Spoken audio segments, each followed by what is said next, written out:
Alrighty.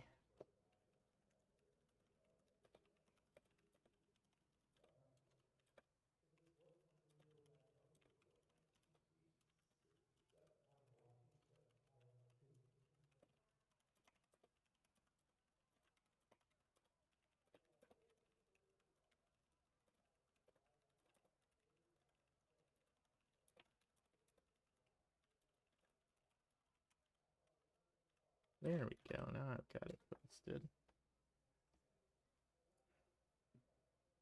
So, I guess we'll see what happens. That's all I can really say here is we'll see what happens. In theory, in theory, I might have found the solution to my computer setting off a nuclear bomb when trying to stream AI races. I found a sneaky little suggestion that might have fixed things, question mark.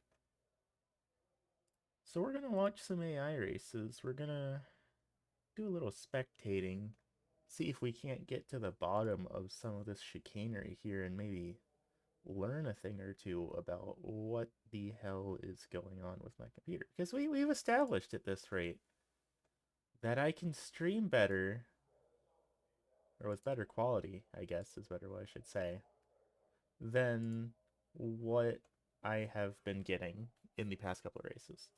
So I have a race load up here with one of my rosters I have put together. It's an IndyCar roster, affectionately known as It's Fucking Windy Car. 36 drivers, no, 34 drivers are in this field, which is 4 more than is in Ottercar. So presumably, if we can run this, then we can run Ottercar without any sort of issue. Let's go ahead and advance it to the race. Let's get things started and see what it ends up looking like. Because if this fix works, then we might be having a hella baller time for the remainder of the Ottercar season. Of course, that is a monumental what if here. But right now, I'm hopeful.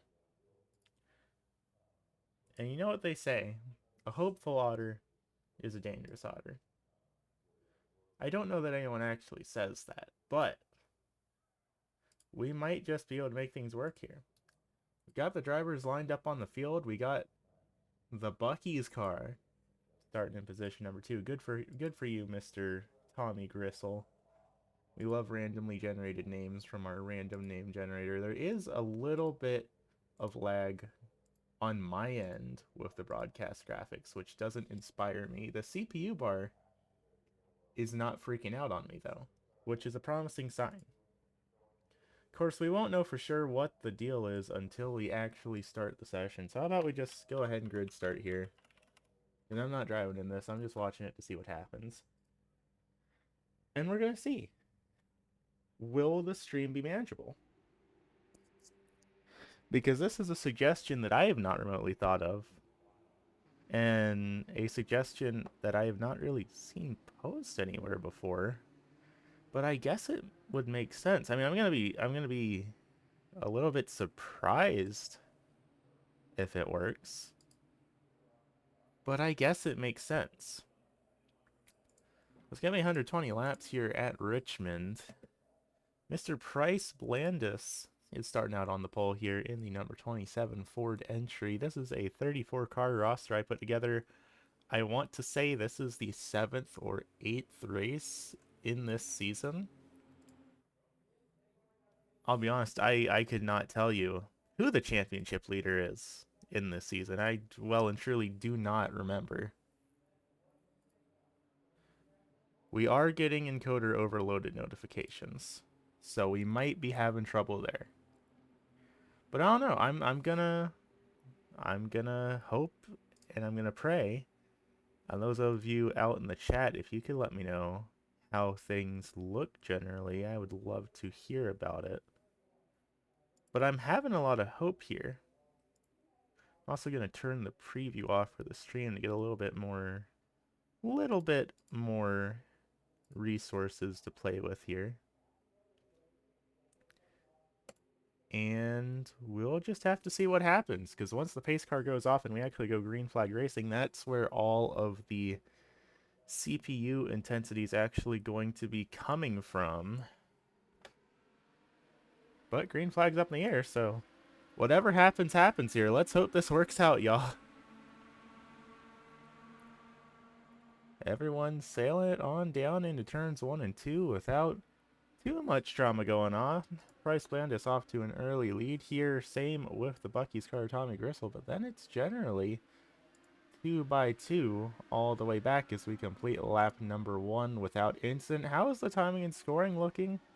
It is a little bit laggy, but it's generally getting the point across here. Let's check iRacing. Is the CPU bar lit up? No, it is not. That is always a promising sign. That said, we did just have the timing and scoring lose track on us, which is not great. So that does mean that our CPU is a little bit overloaded here. But then we're going to bust out the second thing. If we bust out our replay, crank it down to max frame rate, but draw all cars. Let's see what that does for us, because that generally gets us a little bit better frame rate, saves a little bit on the CPU somehow. How, I can't really tell you, but supposedly it does help a little bit here. 5 laps so far in the book out of 120. And I have a feeling, like, I can't see what all is going on the stream right now, but I have a feeling that it's not really any better, which is a bit unfortunate to see. As we zoom it out here, mostly single file up in the front here. Still a big cluster here back in the back. Looking down at Earl Bacon in the Valvoline car, just to his outside Liam Singh in the Dubby energy drink car. And right behind, Sebastian Grant, probably one of my favorite paint schemes in the field. Apple, not necessarily my favorite sponsor, but Apple sure does make a good looking car, apparently. Right behind there, Ray Buckthorn in the Taco Bell and Mountain Dew Baja Blast number 56. I'll tell you what, it's a nice looking race car, but if I looked down at that car, my first thought would not be that that's a Taco Bell car. That's just my thought there. I would not think that is a Taco Bell car on just like gut reaction there. Still 2 by 2 here as these drivers battle it out. Currently looking at the battle for the 19th and 20th positions back here. Of course, this is a 34 car field, so this is still middle of the pack here for these drivers.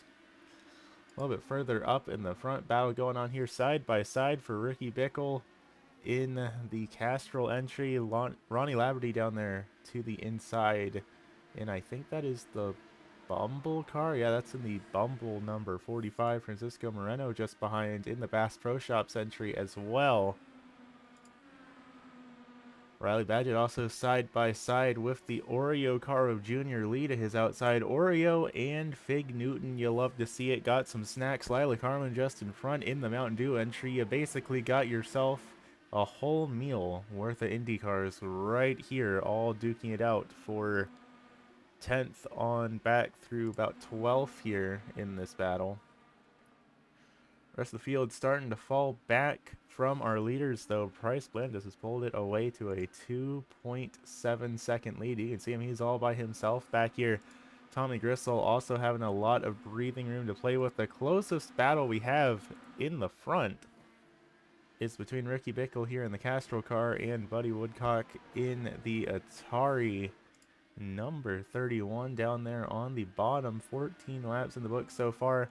These drivers are setting 18-second lap times around the speedway course. This is a mighty small track here, Richmond Raceway. I believe, I want to say it's 3/4 of a mile.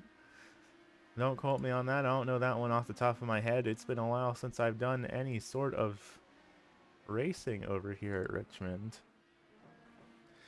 I'll tell you what, it's certainly been a long time since IndyCar has done any sort of racing at Richmond either, as far as I can remember. That said, I believe that the IndyCar iRacing series went to this speedway at some point relatively recently, I want to say.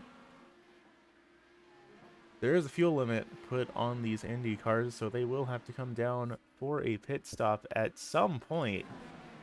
But for those of you tuned in for who are Otter Car spectators, I'm just gonna go ahead and let y'all know now my personal bias. I want Otter Car Season 3 to use this car. I think this car is one of the most fun cars to watch, both in real life and in the AI races. They're able to put on some pretty good shows, and I'll tell you what, I mean, this is race 8 or 9, I believe, of the season I put together just to spectate these cars. And it's been a good time watching them compete. I have them half and half, 8 road courses, 8 ovals for a 16 race season.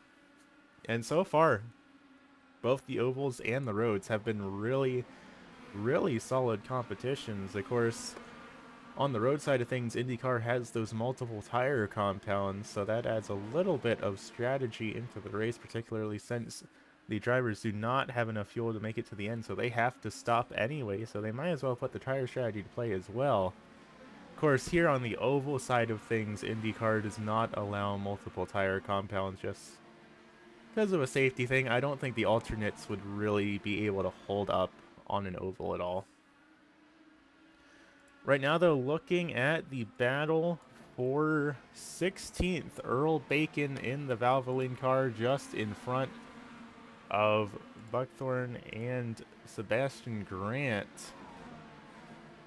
William Singh also involved in this battle in the W entry, pulling up to the high side, trying to get around that Valvoline entry of Earl Bacon, and it looks like he is able to do it here. 22 laps in the books here at Richmond Raceway. Another battle further up in the front. Donovan Ward battling it out with Lila Carmen. Both of these drivers have taken home wins earlier in this series. That much I can remember off the top of my head. Riley Badgett also back here. I believe that is in the Race Labs entry. Yeah, sure enough, Riley Badgett in the Race Labs car, running back in the 15th position, down one position from where he qualified, and he's going to have to check up as Lila Carmen's a little bit slow. Heading down through 3 and 4. Bryce Bland is still checking out of this race with a 2-second lead here, but the gap has closed up a little bit between Tommy Gristle and Robbie Fleeman. About 0.8 of a second between these two drivers. Still a long way left to go here in this event. Ricky Bickle back and forth. He is up +7 now in that 63 machine. Ricky having a really solid run so far this evening. I don't believe, off the top of my head, I do not believe that Ricky Bickle has actually taken home a win so far in the WMDCAR series. Further back in the field, Riley Badgett still side by side with Lila Carmen, but it looks like Lila is falling back just a little bit in that 66 machine. She is not able to keep that Mountain Dew entry, really working down on the low side. Most of these faster cars, it looks like making the high line work here at Richmond, but Lila doing everything in her power to try and make the low line work, and it just ain't quite happening for her in that Mountain Dew entry. Lila has taken home a win here in the WMDCAR series and was very close to a second win as well, and I believe she actually wrecked out from the lead at one of the road courses somewhere on the schedule here.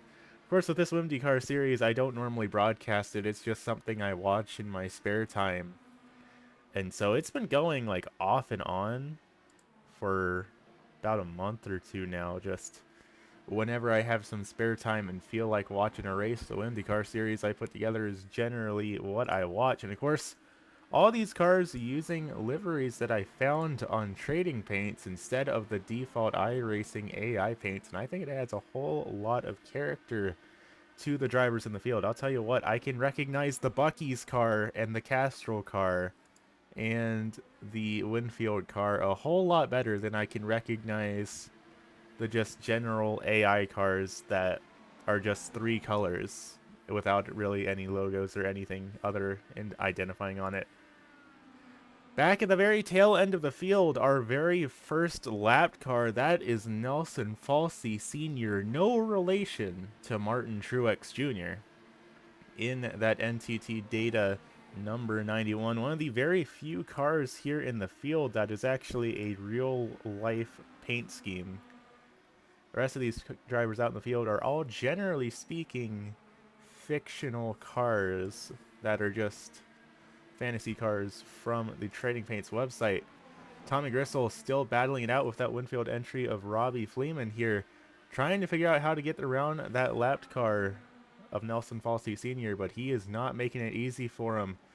That 95 machine last time by almost 4/10 of a second off the pace, so he is not having a good one here. Speaking of drivers not having a good one, though, side by side for the lead between Bryce Blandis and Ricky Bickle here. Blandis in that Ford entry qualified on the pole, has been leading every lap of this race, but they have run into lapped traffic once again. That is Brad Robinson and Dale Fife just in front of them. Robinson running in, I don't remember, I think it's Captain Morgan, I think I want to say is what that paint scheme is. It's some sort of alcohol brand that I do not know off the top of my head because I don't drink alcohol.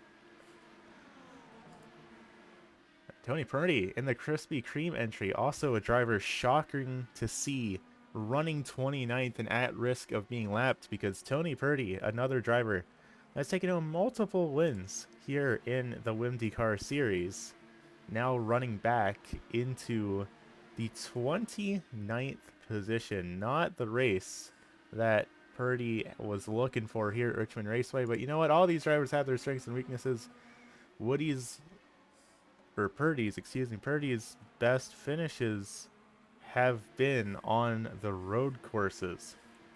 Really now looking at the battle between Cody Foster in the Porsche Experience car with the Atari entry of Buddy Woodcock just behind. Woodcock is falling back here as now Tommy Gristle also losing ground and having to duke it out for the 4th position with Cody Foster just ahead. Again, lapped cars just ahead. Red Roach is up there in the Kellogg's entry side by side with the NTT data car of Nelson Falsey Sr.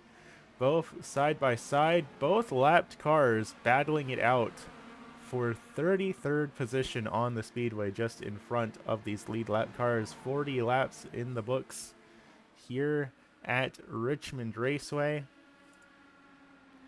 And still plenty of time left to go here in this event. Not even halfway through. I'll tell you what, now that we've got some green flag laps going under our belts, so the game is feeling a lot more stable. So hopefully the stream is looking stable as well. That's the big hope here. Side by side also for Bart Fleck and Ronnie Laverty here. Fleck down in the Ben & Jerry's ice cream entry, side by side with that Bumble number 45 machine. Both duking it out for the 7th position for the time being. And again, lapped cars just in front of this battle that's going on here. Taking a look about around the speedway, though, drivers pretty much trying to make any sort of line they can work here at Richmond. Of course, we will see pit stops have to come underway, and I would not be surprised if those end up being green flag pit stops with how these drivers have run so far here in this event. As we go side by side again for 5th, Buddy Woodcock and Tommy Gristle battling it out. Gristle down 4 positions from where he qualified. He started on the front row. Now running back into the 6th position here last time by a 19.09. The first of the drivers in the top 10 to set a time outside of the 18-second range. So these drivers are definitely slowing down 8 tenths of a second slower than his personal best in that Buc-ee's number 21 machine. And again, we're not even halfway through this race, so these tires definitely are falling off, and you can see those brake loaders glowing on these IndyCar machines. Of course, the current generation of IndyCar put together by Dallara, the Dallara IR18. Now, I'll tell you what, It's able to put on some pretty dang good racing. As weird as that full frontal screen looks compared to the older Indy cars, it used to look a lot more like a traditional open wheeler. But especially here on the ovals, that halo does a lot of good for these drivers, especially at the bigger tracks, where you can see some pretty grisly crashes sometimes. 48 laps in the books side by side for Ronnie Laverty and Tommy Gristle here, just behind Francisco Moreno and Doug Stark. Duking it out here. Welcome in those of you who are tuning in the chat.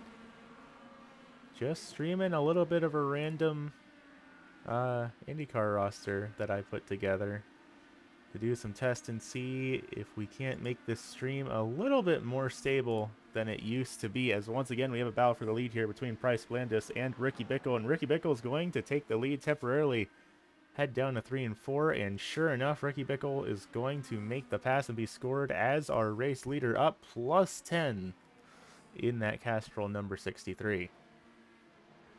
Now getting around some lap cars, that is the Hooters entry down there of Micah Claiborne, now trying to get around the Tide entry of Cooper Beechnut.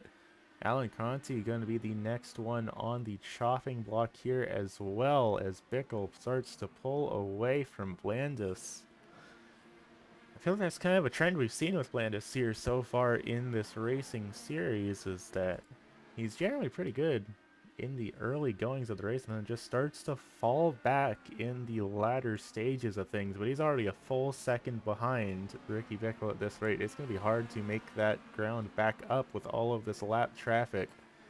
Of course, pit stops still need to be made as well. None of these drivers have enough fuel to make it to the end of this event. Side by side, a little bit further back in the field, this is Francisco Moreno and Bart Fleck duking it out. Rally Badgett in this battle as well, but he is falling back a little bit here in that Bass Pro Shops number 13. No, that's the Race Labs number 13. Doug Stark is the driver here. No, I'm struggling here. Francisco Moreno is the driver in the Bass Pro Shops entry.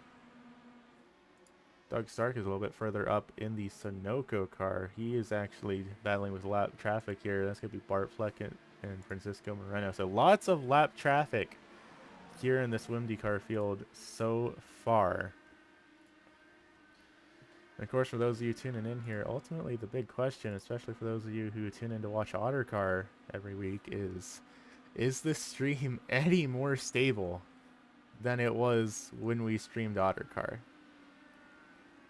Particularly when we streamed OtterCar yesterday. Hopefully. I'm hoping so. I'm hoping things are a little bit better. They feel a little bit better on my end of things here, but of course I can't see the stream right now. So we're just kind of hoping and praying that things are looking good here.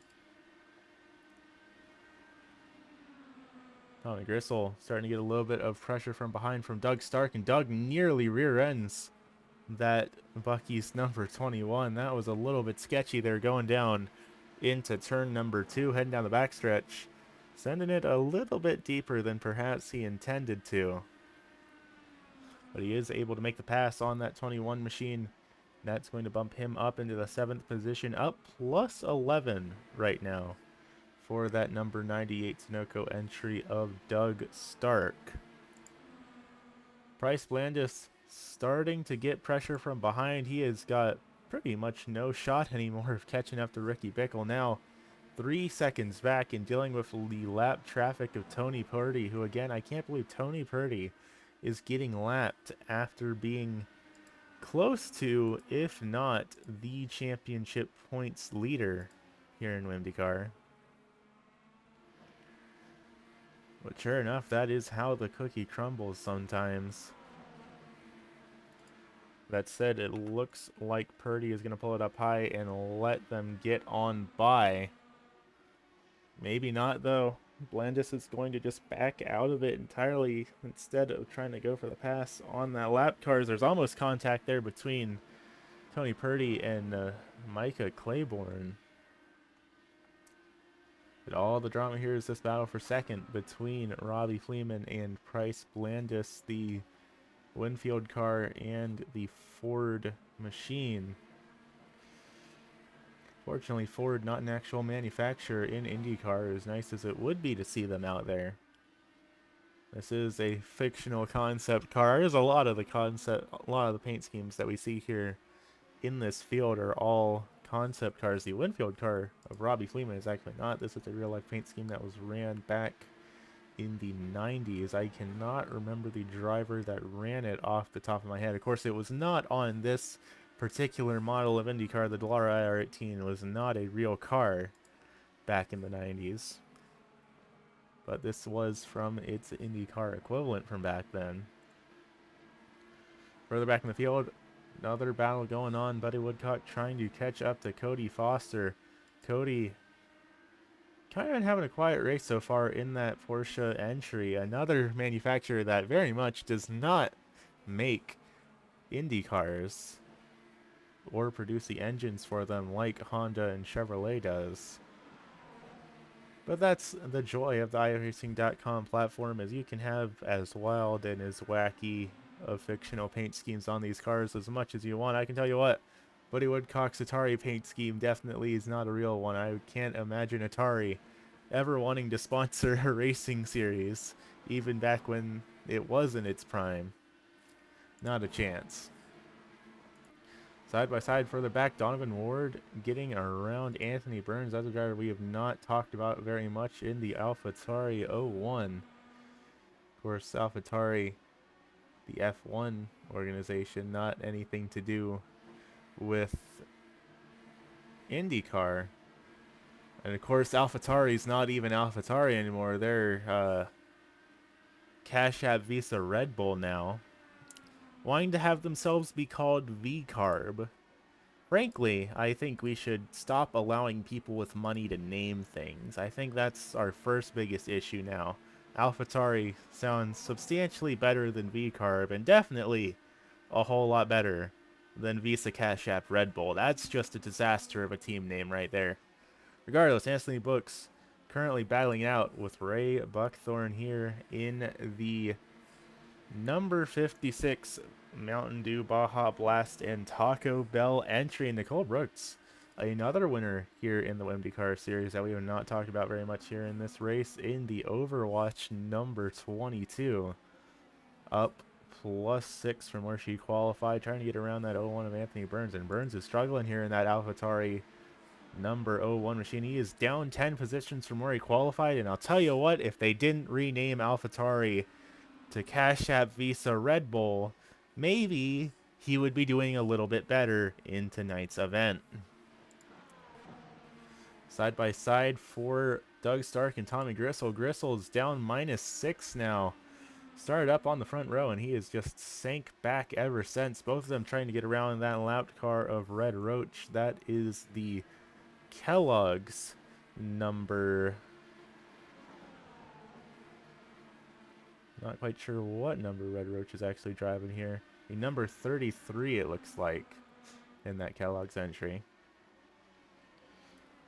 But he's holding both of these two lead lap cars up just a little bit here. 74 laps in the books. I'd imagine we're going to see these drivers starting to come down for their pit stops here relatively soon. 25 laps in the books. Call it about 45 to go here around the Richmond Raceway, and then we're going to be having a road course race right up after this.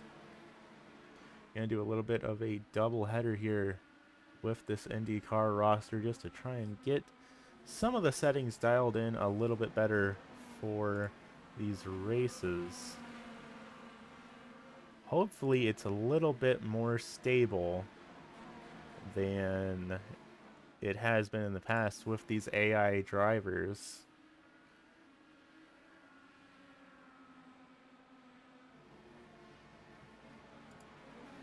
Also, we're going to try a little bit of something silly here. I don't know if this is going to work, but we're going to try it right quick.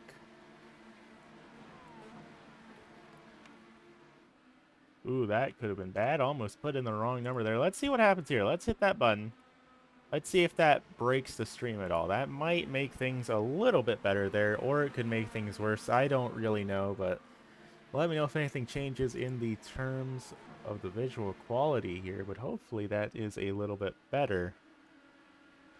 Currently still looking at the battle between Bart Fleck and Francisco Moreno. Field's starting to single file out here just a little bit as we take a look down from our blimp camera. Still some battles going on around the track, but generally it's getting a bit spread out here. Say that Donovan Ward dives down trying to make the move on Junior Lee in the Oreo number 74. 80 laps in the books here, 40 left to go here at Richmond Raceway. And again, this is not even a full mile speedway. They are clicking off laps less than 20 seconds in length. Only 25 minutes in the book so far, so these laps are going to be going by mighty darn quickly here. Side by side, Francisco Moreno and Junior Lee. Doug Stark also battling it out with Bart Fleck with that NTT data lapped car of Nelson Falsey Sr. down there. Tommy Gristle also managing to make his way around Riley Badgett after duking it out with him for a pretty long while here. But side by side, also further back in the field, Junior Lee, Francisco Moreno, and Donovan Ward starting to get involved in this battle as well. 83 laps so far completed at Richmond Raceway. No cautions have come out from these AI drivers quite yet. So far, things seem to be pretty clean and quiet around the field. Battle up for the front, though. Buddy Woodcock and Robbie Fleeman. No, Buddy Woodcock and Bryce Blandis side by side for position number 3. Only a few thousandths of a second separate them, but Woodcock's going to have to check up. Overdrives the entry to turn 1. Still managing to keep it side by side with Blandis, though. But again, that outside line just seems to be struggling here a little bit. Not quite getting cleared. But he definitely is losing a lot of his speed on corner entry, though. He gains a little bit back. Just a little bit on corner exit, sure enough. But Woodcock is going to clear Bryce Blandis here. Will he try the crossover, try and get back up there? Not quite able to. He is falling back just a little bit here. And again, it might be just an issue of these tires getting a little bit shot. Couple of drivers coming down pit road there. First pit stops of the day.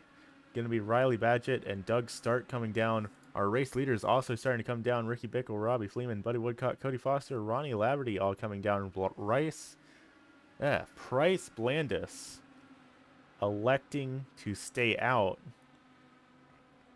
Also, Renier RT coming down. Another driver we have just not talked about all today, as there is almost contact on pit road. Watch where you're going, guys. Be careful there. There is a broken front wing on pit lane. I'm not quite sure who that was. That might be Ronnie Laverty's. No, Ronnie's looking okay. That's definitely the front wing of a yellow car. Is that Donovan Ward's front wing? No.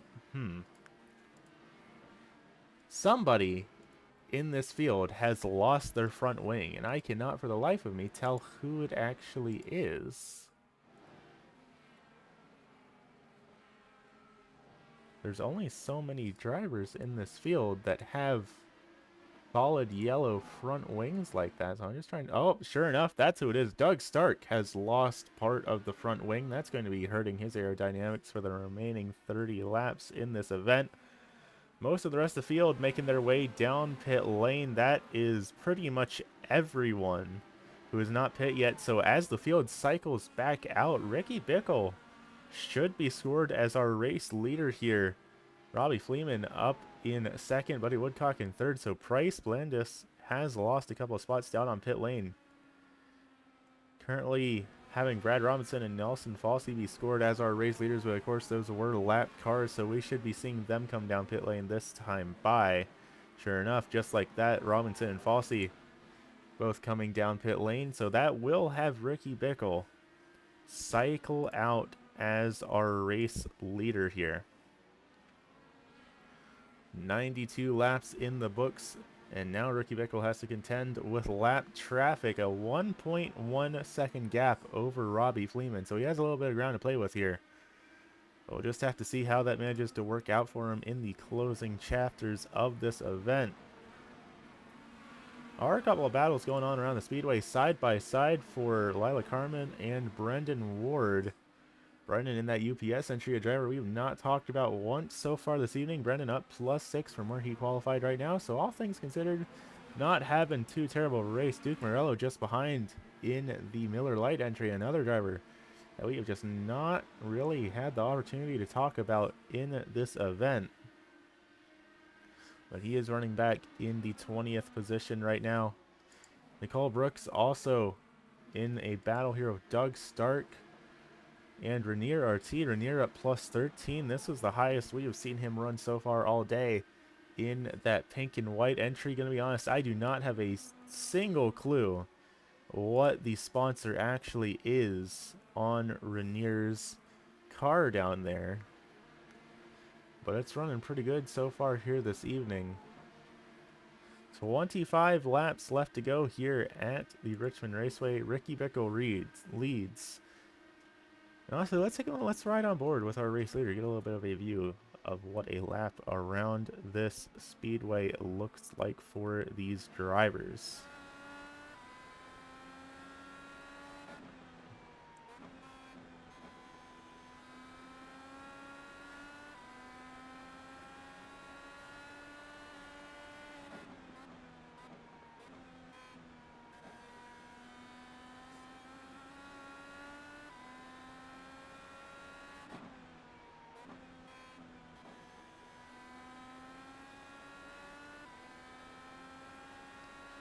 Whole lot of lap traffic blocks the way of our race leader as he does something we don't traditionally see in oval racing, but sure enough, in the IndyCar, you do actually have to change gears. Big shocker. 22 laps to go. Here's the battle going on for the 10th position. Riley Badgett, Donovan Ward duking it out. There's a lap car once again. Nelson Falsey Sr. managing to be in everyone's way in that NTT data entry. He's just doing a stellar job of being a lapped car. Welcome out to the chat, Pav. Hope you're doing well. The big question of the day, is this stream any more stable than OtterCar was yesterday? Because we have more cars in it than OtterCar did last week. And we've changed some settings around with the stream. We've changed some settings around with iRacing. And hopefully things are a little bit smoother here compared to when they were last time. Currently streaming an IndyCar roster I put together, affectionately known as It's Fucking WindyCar. And I'll tell you what, if there was ever a way to prove if that vortex theory was real or not, it would be putting 34 IndyCars onto a speedway as tiny as this one. 18 laps left to go here around the Richmond Raceway, and it's pretty much single-filed all up the front. There is some jumbled up battling going on further back in the midfield. This is Anthony Burns, Liam Singh, Duke Morello, all battling it out here in the mid-pack. Again, Anthony Burns in that AlphaTauri really struggling here as he's down -11. And again, I really think the reason that he is struggling so much is because AlphaTauri rebranded to Cash App Visa Red Bull. V-Carb is just a terrible name, and I'm going to stand by that statement. They should have stayed AlphaTauri. And right now, they're running back in the 17th position. Lila Carmen down -5. She was doing pretty good earlier in the goings of this race, but has fallen down quite a bit. Now battling it out with the Apple TV entry of Sebastian Grant here. Sebastian not taking home any wins here in the IndyCar Series before. The car behind him of Tony Purdy in the Krispy Kreme entry so has Lila Carmen in the Mountain Dew entry. So he's kind of sandwiched in between two very fast contending drivers here. Of course, they're stuck at the tail end of the field, so not a whole lot they can do here with 14 laps left to go. As the leaders start to come up behind, there's Robbie Fleeman and Price Blandis. Blandis in that number 27 machine. Falling back a little bit, Cody Foster just behind as well, has a little bit of lap traffic to get through, and that includes the 98 of Doug Stark, who is missing that front wing. That is going to be just making the whole lap traffic situation even more difficult because that lap car not really having all of the control surfaces to be working with here, but sure enough, these two lap cars are slowing Foster up, and that's going to allow Buddy Woodcock to get involved here in this battle as well. That Atari entry is back in the fight here with 12 laps left to go for the WMD race here at the Richmond Raceway. 11 laps left to go. Ricky Bickle, half a second of a lead, but he's got lap cars in front of him. That is the Monster Energy Ultra Zero, I believe it's called. That's the 37 of Eddie Albert here with the big double high five up in the air. 10 laps left to go. Everyone has made their pit stops, so no one will have any concerns on fuel here. The question is just going to be, can Robbie Fleeman close the gap for the race lead and catch back up to Ricky Bickle? He is starting to get there. Last time by, Fleeman was faster than Ricky Bickle, just a little bit. But of course, with Price Blandis right on his heels, Price is not going to just work together with Fleeman. Oh, no, no. He's going to try and make the pass at every opportunity he's going to have. And that might just slow the two of them down enough to take away their chances of bringing home a win here at the Richmond Raceway. Sure enough, Price Blandis goes for the move. They make contact. They make contact again. Blandis losing the position. Fleeman doesn't look like he has any damage, but the gap to the lead now a full 2 seconds. Just like that, that move wasn't going to work, and he went for it anyway. And that is going to send the two of them still in the same positions here, at the very least, but they pretty much completely dashed their chances of taking home a race win unless a caution flag flies here in the next lap or two. Still side by side for second. Price Blandis on the high line. Robbie Fleeman down on the bottom, and now we might see Fleeman try and go for the save move that we saw Blandis do on him as we get the big high five up in the air. 5 laps left to go here at the Richmond Raceway. Blandis managing to clear Fleeman, but it's going to be a full 2 seconds to the race leader. That's just not a gap that can feasibly be closed in 4 laps. Not one little bit here. With 4 laps left to go, most of the battles around the field have gotten themselves sorted out just a little bit so far here in this event. We have some lap cars running side by side, but not really battling out for position.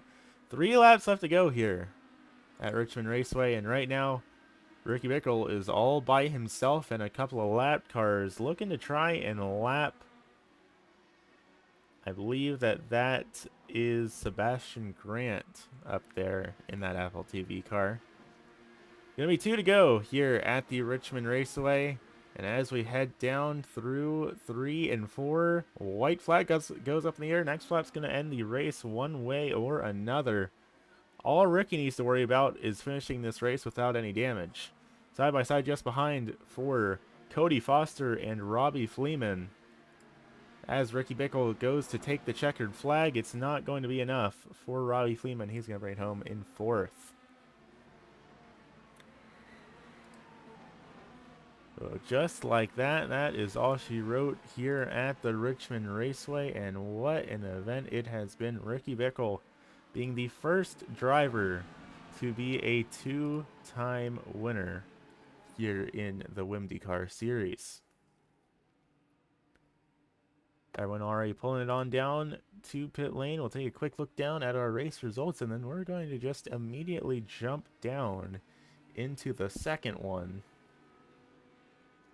As everyone pulls it on down to pit lane, Ricky Bickle in the 63 takes on the win. Price Blandis back in second, Cody Foster in third, Robbie Fleeman, Buddy Woodcock rounding out the top 5. Ronnie Liberty back in 6th with Donovan Ward in 7th, Tommy Gristle 8th, Junior Lee back in 9th, and Bart Fleck, who we've just not talked about at all this race, bringing home position number 10. Then it's going to go back to Riley Badgett, followed by Ray Buckthorne for Francisco Moreno in 13th, Liam Singh bringing it home back in 14th with Duke Morello rounding out the top 15 here. Nicole Brooks going to take it home 16th, followed by Rainier RT in 17th. Earl Bacon in 18th. 19th going back to Anthony Burns, followed by Brendan Ward, rounding out the top 20. He's going to be 21st for Tony Purdy. Lila Carmen in the Mountain Dew entry, bringing home position number 22. Sebastian Grant going to be right home in 23rd. Eddie Albert 24th. Denny Tinkle rounding out the 25th position. 26th going to go back to Cooper Beechnut, followed by Brad Robinson 27th. Alan Conti 28th. 29th going back to Mikey Claiborne, followed by Dale Fife back in 30th. 31st to Doug Stark, followed by Red Roach in the 32nd. Nelson Falsey Sr. right home in 33, with Marcus Cullen rounding out the tail end of this 34-car field for the WMDCAR series. That said, we're just going to go straight on down into race number 2, just like that, no hesitation. And where is race number 2 going to be? Let's find out here right quick. Race number 2 going to be at the Road America. And just like that, we already have the race loading up. We will be back here with it here in just a moment. We're just going to give it a few seconds here to get loaded up. In the meantime, hello one and all out here in the race chat. Hope you are all doing well today. Just trying to figure out how to make things look a little bit better here in these streams. Still getting things a little bit sorted out. But we're hoping and praying here that things look a little bit better than maybe how they did last time around when we stream these AI races. Looks fine so far. That's the goal. Is it better than how Ottercar was yesterday? I guess is the big question here. Like, is there any actual substantial amount of improvement, or is it just the same?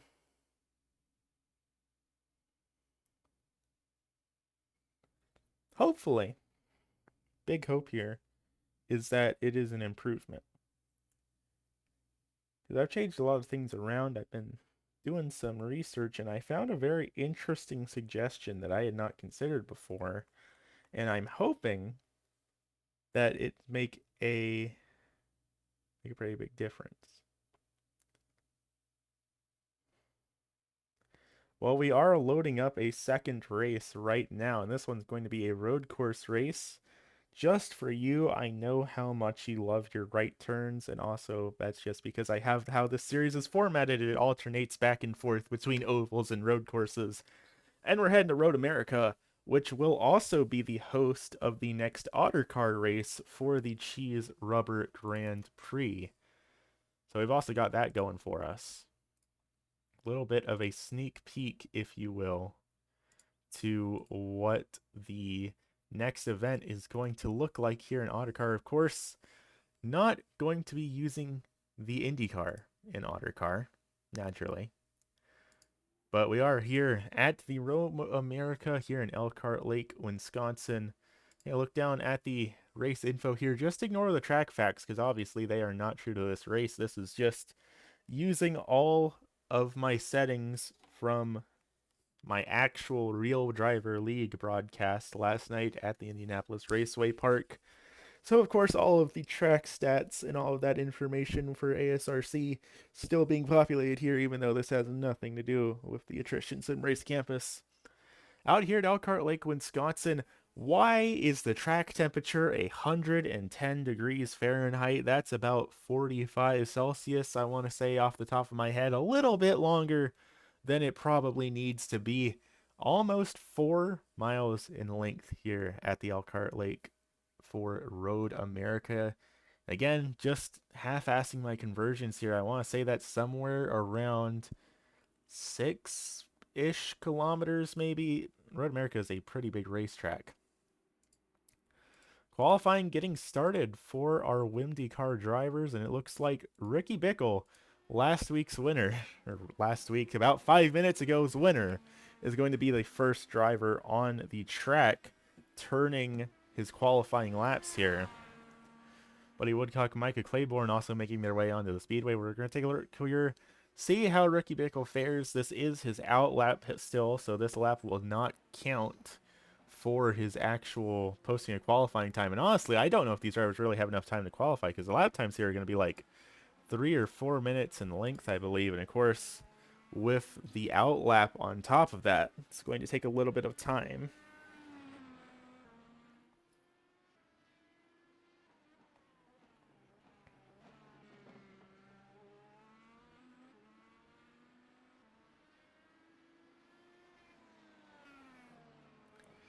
So far, so good. Heading through that fast right-hander, then heading down into the nice little wood section here.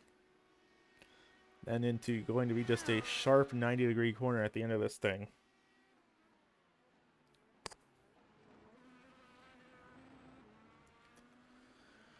But so far, so good for Ricky Bickle. No drivers have gone off the track with their outlap so far here. So even, of course, there's always the opportunity for someone to do a little bit of a mess up. But now as Ricky Bickle crosses the line, he will actually be getting timed here for his lap. So how about we take a moment to ride on board with the previous race's winner and see what sort of lap times he's able to do here at Elkhart Lake, Wisconsin.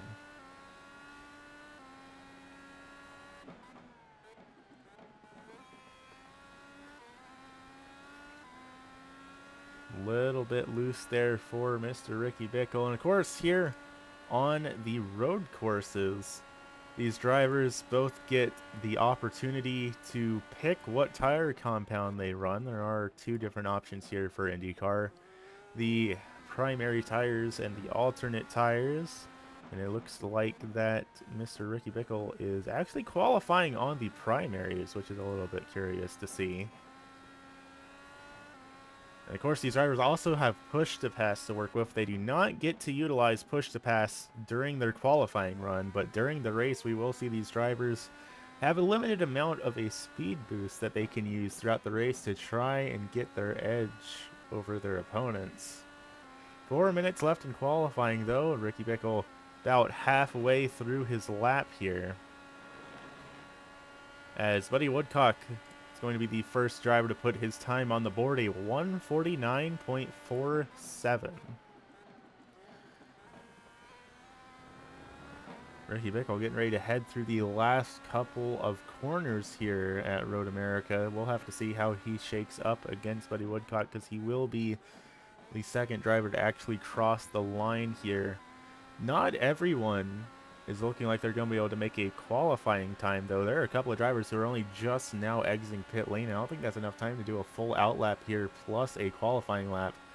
Ricky Bickle going to take the pole away from Buddy Woodcock, though, a 148.30 for the driver of the 63 machine. And sure enough, Marcus Cullen, 147.5. He's going to take the pole away from Bickle without too... Okay, well, just every single driver that turns a lap here is going faster than the last.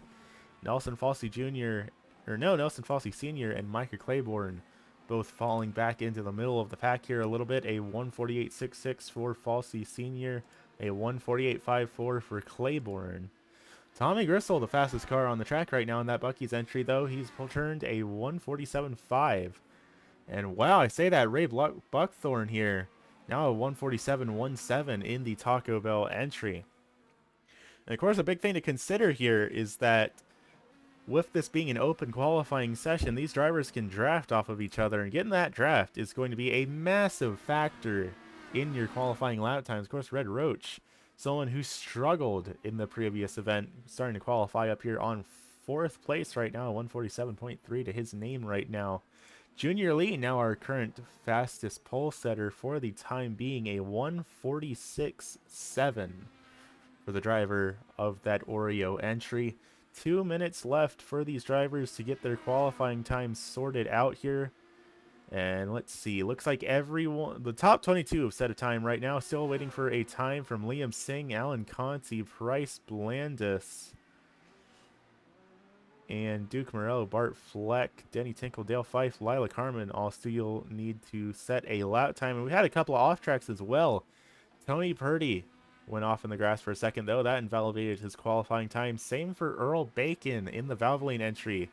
Had an off track in his previous lap, so that invalidated his time last time by. And Earl Bacon, he says, you know what? I give up. I've done my best. I'm just going to pull it down pit lane. I don't feel like qualifying anymore. And you know what? Fair enough. I respect the grind.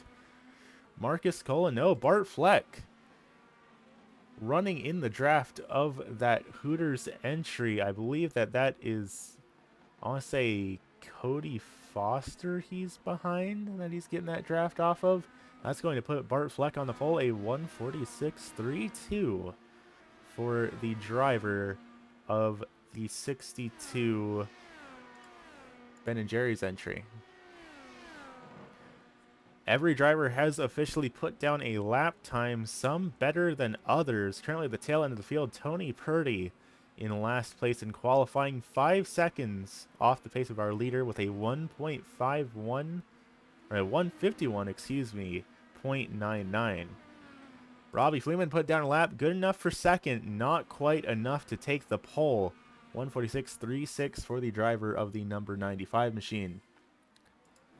With 39 seconds left in qualifying, I don't know if anyone's going to have the opportunity to take away the pole from Bart Fleck at this rate, especially if Fleck is able to put down another lap of his own. He is hot on the heels of that Hooters entry just in front of him. And let's see if we can see who that is. That is definitely not Lila Carmen in front of Bart Fleck right now. I'm not quite sure who that is. I know most of the drivers in this roster, but not quite all of them. That said, Bart Fleck making the run to the line. He's going to try and beat his current pole setting time. Will he be able to do it? Cross the line? No, it will be a slower lap. 147.89 for Bart Fleck. So with the checkered flag out, it looks like Bart Fleck is officially going to be our pole setter here at Road America. 147.89 for the driver of the Ben & Jerry's entry.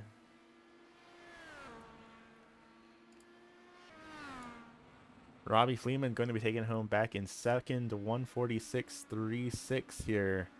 And it looks like that driver is slowing down, so he's not going to be attempting to set another time here.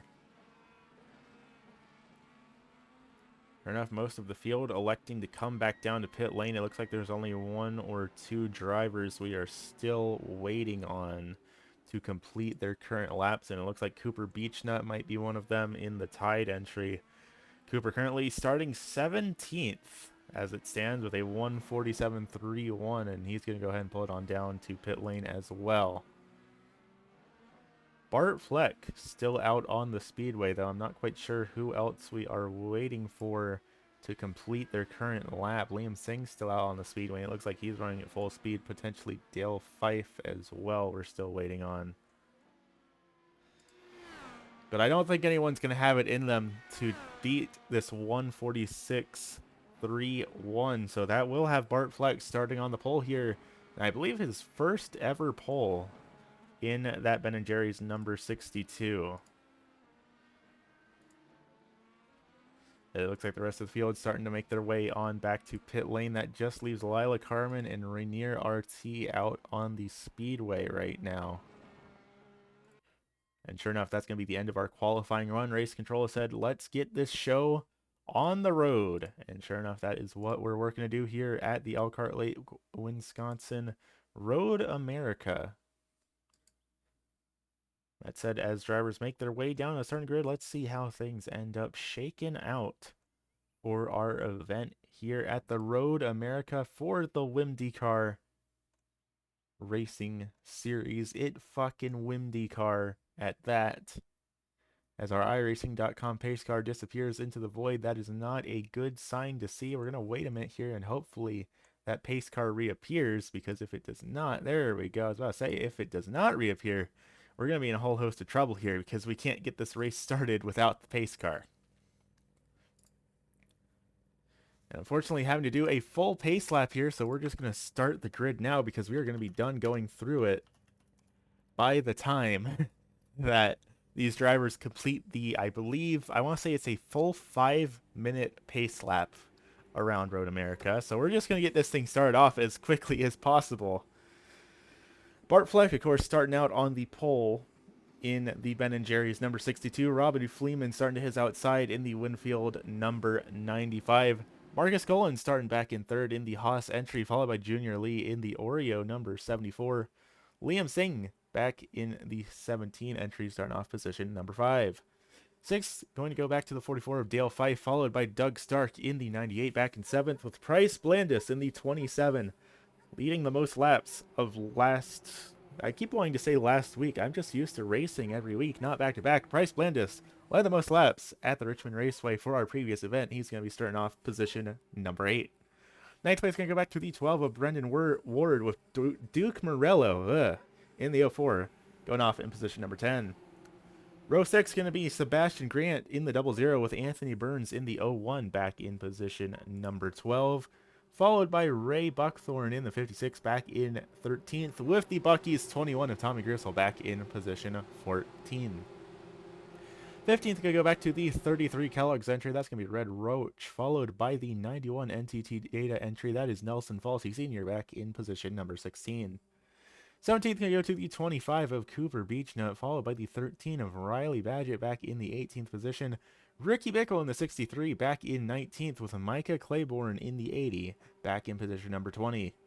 21st going to go to Francisco Moreno in the 50, followed by Donovan Ward in the 19 for position number 22, with Eddie Elbert in the 37 and Alan Conti, in the 41 for position 23 and 24. Following behind them, row 13 going to be the 02 of Denny Tinkle, followed by Lila Carmen in the 66 for position number 26. Row 14, Cody Foster in the 05 and Ronnie Laverty in the 45 in 27th and 28th. 29th going to go back to that all-pink car. That's the 06 of Renier RT, followed by Nicole Brooks in the Overwatch number 22 for position number 30. 31st, going to go back to the 31 of Buddy Woodcock, followed by Brad Robinson in the 59, back in the 32nd position. Earl Bacon in the 94, back for position number 33, with Tony Purdy in the 08, rounding out the tail end of the field here this evening. Still got about half a lap to go around Road America to get this race underway. And hopefully, Lord willing, the stream is still going pretty stable here. We've played around with some more settings while loading up this race, so hopefully it is an improvement. As long as it beats Otter Car from yesterday's race, I'd say that's a good thing in my book, because of course we have even more drivers in this field than we had for the Otter Car race. So if we can run even more intensive races than Otter Car at a better performance, all of the things I've had to change to make this happen, while a little bit of a pain in the butt, will definitely be worth it. The big thing is that I've completely disconnected all of my virtual audio cables. So we're having just one single channel of audio here this evening instead of having it all separated out and split up like we normally have for our broadcasts. But since we're not doing any Discord interviews, it's not really all that important to have the audio separated out. That's pretty much the main thing the virtual audio cables are for, is to separate Discord audio and game sounds from one another, so that I can make sure that everything is at appropriate volume levels compared to each other just in OBS, instead of having to go through the whole process of each respective application's sound. That said, green flag up in the air for Road America. 17 laps is the distance around this 4-mile long speedway. 2x2 down into turn number 1. There's already contact. Heading down into turn 1, Junior Lee and Liam Singh going at it down into turn number 1. Everyone keeps their cars pointed in the right direction, but that was a little bit scary to see here in the early goings of this one. Side by side, a little bit further back, Liam Singh, Dale Fife, 2x2 as we head down the main straightaway down into this sharp left-hander, all downhill for this straightaway as well. So heading down to this corner can be a really tricky situation. So far, so good all throughout the field. Everyone is generally behaving themselves as we head up into the infield, into this more tight and technical section before we head back onto the longer straightaways. Currently looking at the battle between Liam Singh and Dale Fife, but it's still just as close for the read as well. Robbie Fleeman right behind Bart Fleck, Junior Lee, Marcus Cullen also in this battle still as well. Not even a full minute into this race, and I'll tell you what, it has been quite the argy-bargy battle for the lead. Tommy Gristle is already on the push to pass as he dives it down to the inside, trying to get around that UPS entry of Brendan Ward, not able to make it happen. The first and looks like only driver to actually get on the push to pass so far here in this event, but it's not really going to net him any positions here.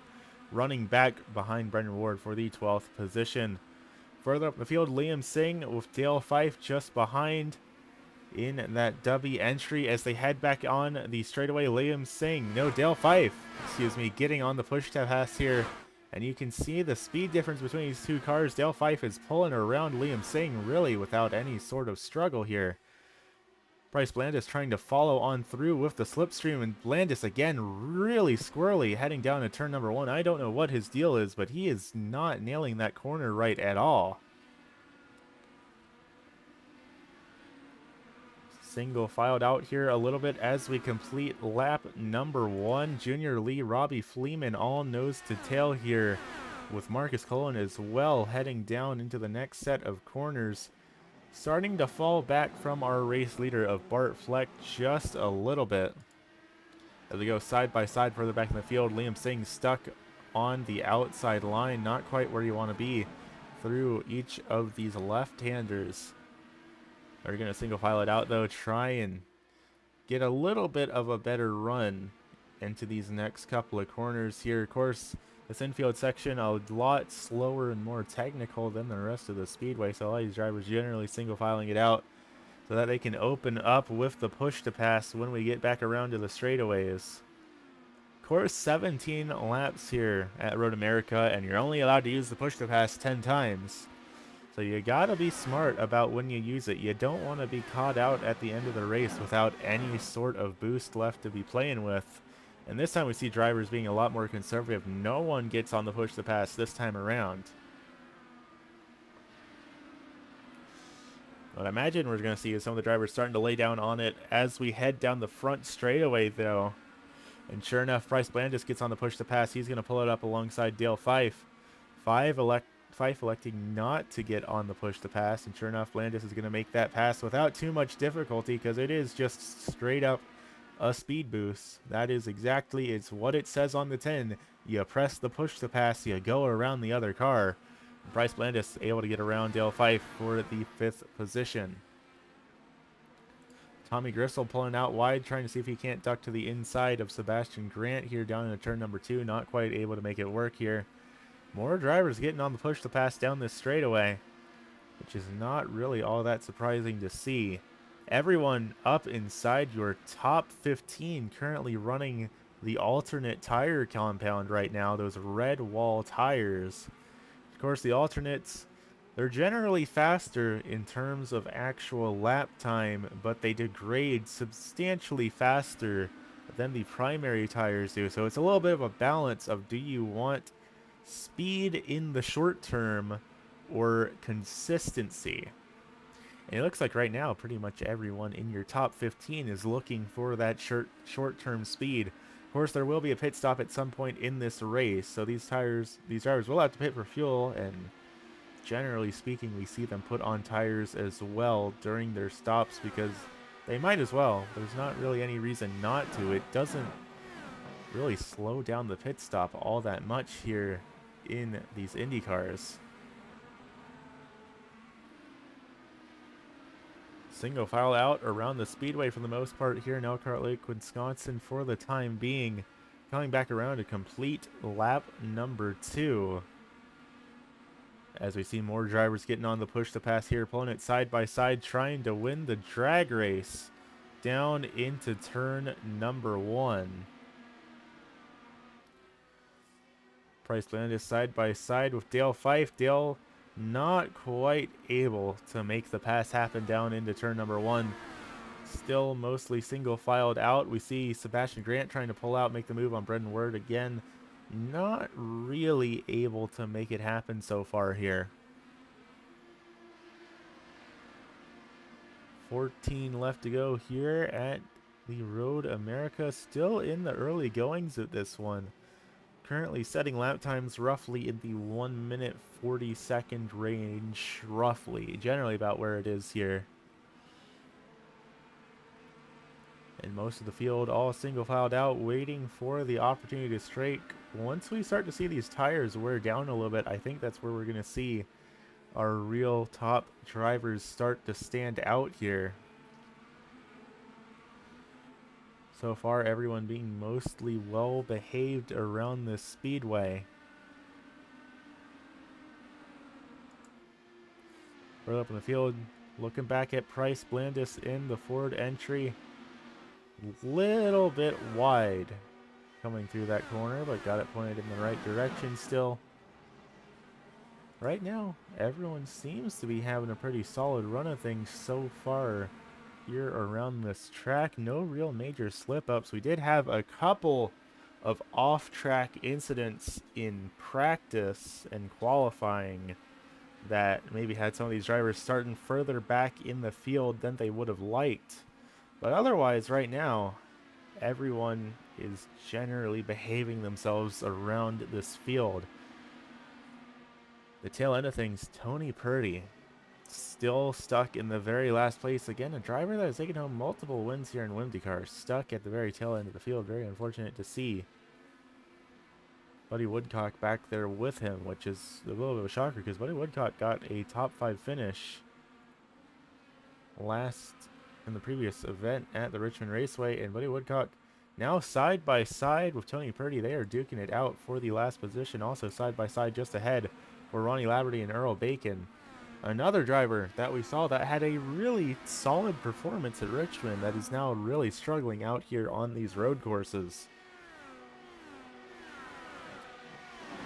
Tony Purdy getting on the push to pass here, gets around Buddy Woodcock, pulls it up alongside Ronnie Laverty as well. 2 positions there just from the use of that push to pass. Still running back at the tail end of the field, but at least he's running 32nd instead of 34th there. There's a little bit of improvement for the driver of that 08 Krispy Kreme entry. He's going to pull it down to the inside of that Valvoline number. What is that? That is the Valvoline. Is that a lap car? No, excuse me. That's just Earl Bacon. Got myself a little bit confused there. So Tony Purdy suddenly has figured out how to go faster here at Road America. 3 positions in 1 lap for that Krispy Kreme driver. Next driver set in his sights. That's going to be Nicole Brooks in the Overwatch entry just in front of him. 12 more laps around this speedway. Not a whole lot of room to play with. This race should come out to be roughly 30 minutes in length like the race at the Richmond Raceway was. Of course, who knows how things will play out. There is always the potential for a caution flag as well. But right now, Tony Purdy managing to make some ground up here, going on the offensive. Now trying to catch the rest of the field and see if he can't break his way inside of the top 30 here. A little bit further up in the field, 3 drivers wide here. Junior Lee, Marcus Cullen, Price Blandis.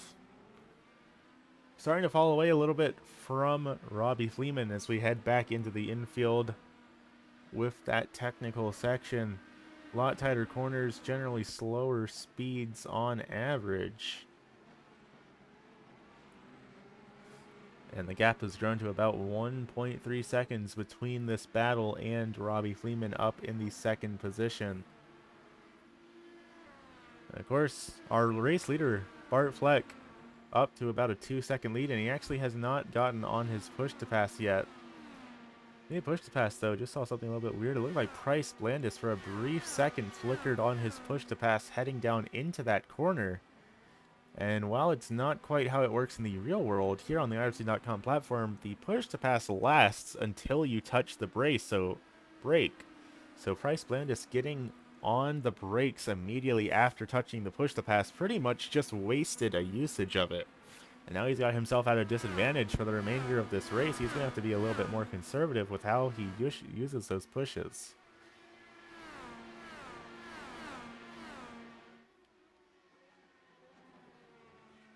Heading down into turn one, pretty much all single filed here around the speedway. A lot of these drivers being on their best behavior for the time being. Tommy Gristle still battling out with Sebastian Grant here. Gristle peeks down to the inside. Will he send it in down into turn number two? Not quite going to.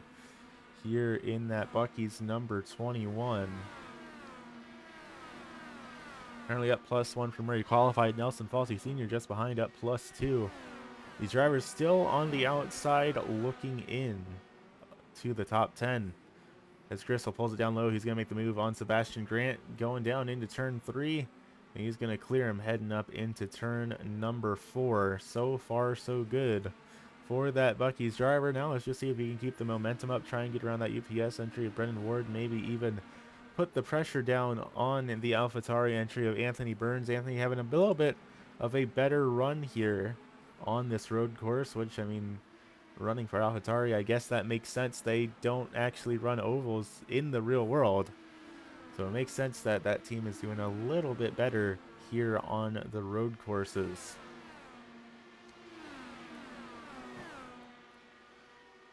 Once again, heading down through the faster outer portion of the track side by side for Brendan Ward and Anthony Burns. Ward not really able to make the pass work on the outside, but he's going to make himself be in a good spot to try and make the move here. No, he's not. He's going to back out of it. Not quite having the speed he was looking for to make that overtake happen. Had himself set up for success in that corner, but just not quite able to make it work for him. Across the line, putting another lap in the books here at Road America for the It Fucking Windy Car Series. As we go side by side with Brendan Ward and Tommy Gristle. Gristle again going to back out the corner. He keeps poking his nose in there trying to make a move happen, and then he hesitates and just backs out of it.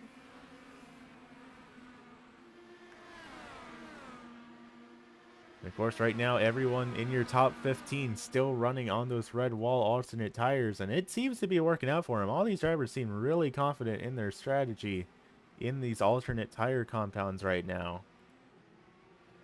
And it's looking so far so good all throughout the field. A little bit further back, Ray Buckthorn and Riley Badgett duking it out side by side down into turn number 3 as Bart Fleck is off the track. Our race leader has gone off the track.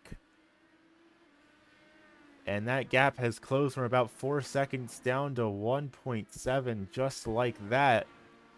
Let's take a quick look back, see what happened to our race leader. Looks like he might have just overcooked it down into turn number 5. Sure enough, locks up the right front just a little bit and goes down into the gravel. That's going to lose all of that lead that he built up over the rest of the field. About 1.4 seconds now is the gap between Fleck and Fleeman. And it looks like that gap is diminishing still as well. Fleck might have cooked those tires a little bit too much, especially since he's running on those soft alternate tires. Along with them just generally wearing down quicker, they are substantially more affected by slides in spins like that. Bart Fleck getting on the push to pass. He's trying to compensate for the loss of ground with the push to pass. And it's not really going to work as everyone in your top 10 uses the push to pass down that back straightaway. 9 laps left to go here at Road America, and the gap for the lead is diminishing. Currently looking back at Liam Singh and Duke Morello running it here for the 7th position. Singh in that W number 17. Morello in the Miller Lite entry here, heading down into turns 3 and 4. And hopefully this time around, Fleck doesn't overcook it into turn 6 again.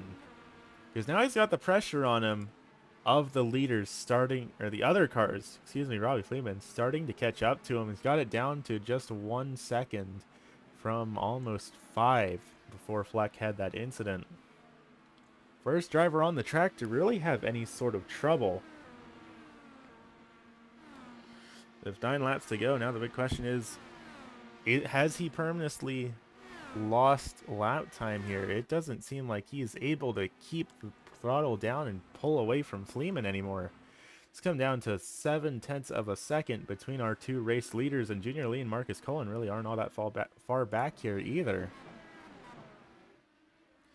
Only 0.6 of a second in this battle for the lead as we head back down the main straightaway. And neither driver electing to get on the push to pass here. Nope, there they go. Now both of our two race leaders down on the push to pass. Trying to get every ounce of speed they can down into turn number 1 here. The gap is still closing between Fleck and Fleeman. Fleck is going to have to go on the defensive here now. He does not have the speed to just pull away from the field anymore. Heading down into turn number 3, another fast straightaway heading into a sharp 90-degree corner, and the gap has gone down to 0.4 seconds now. A couple of drivers making the call down to pit lane to get those tires changed, putting on alternates and getting fuel. Alan Conti, Rainier RT, both going to be the first drivers down to pit lane, and sure enough, they're putting those alternate tire compounds on. Unfortunately here, because iRacing is a little bit bizarre, I'm not able to enforce the requirement to use both tire compounds. So pretty much the logical choice here is for everyone to go back to the alternates or put on alternates if they haven't already. And we're just going to have to see who can make things work here in these final 8 laps to go. The gap has widened up a little bit. Half a second between Fleck and Fleeman for the race lead.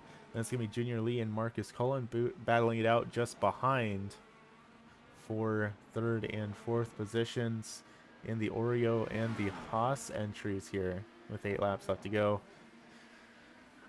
Heading down through the final corner, going to be heading back down the main straightaway once again, and I imagine we're going to see every single one of these drivers lean on that push to pass once again. Sure enough, both of our race leaders getting on the push to pass, but that said, Fleeman is closing the distance here. Those red alternate tires on Fleck's car just have been completely burned away by that spin down into the gravel trap. And he's really on the struggle here. I don't think he's going to be able to hold off Robbie Fleeman for all that much longer here. Some of these drivers are using very liberal amounts of their push to pass, though. Ray Buckthorn back in 15th only has 3 uses of the push to pass left. For reference, our 2 race leaders right now, as Robbie Fleeman makes the pass for the lead going down into turn number 3, still has 5 uses of his push to pass left here. Tony Purdy all the way back in 29th. He was hard charging in the early goings of this one. He is all the way back to only having 2 uses of the push to pass left. Well, these drivers being really aggressive here with that speed boost, and now they have to deal with the fact that they don't have any left to play with at the tail end of this event. Robbie Fleeman starting to pull away from Bart Fleck here. He has widened that gap up. Fleck just can't make anything work on these burnt off tires. That off track just completely killed all of the momentum he had to play with here.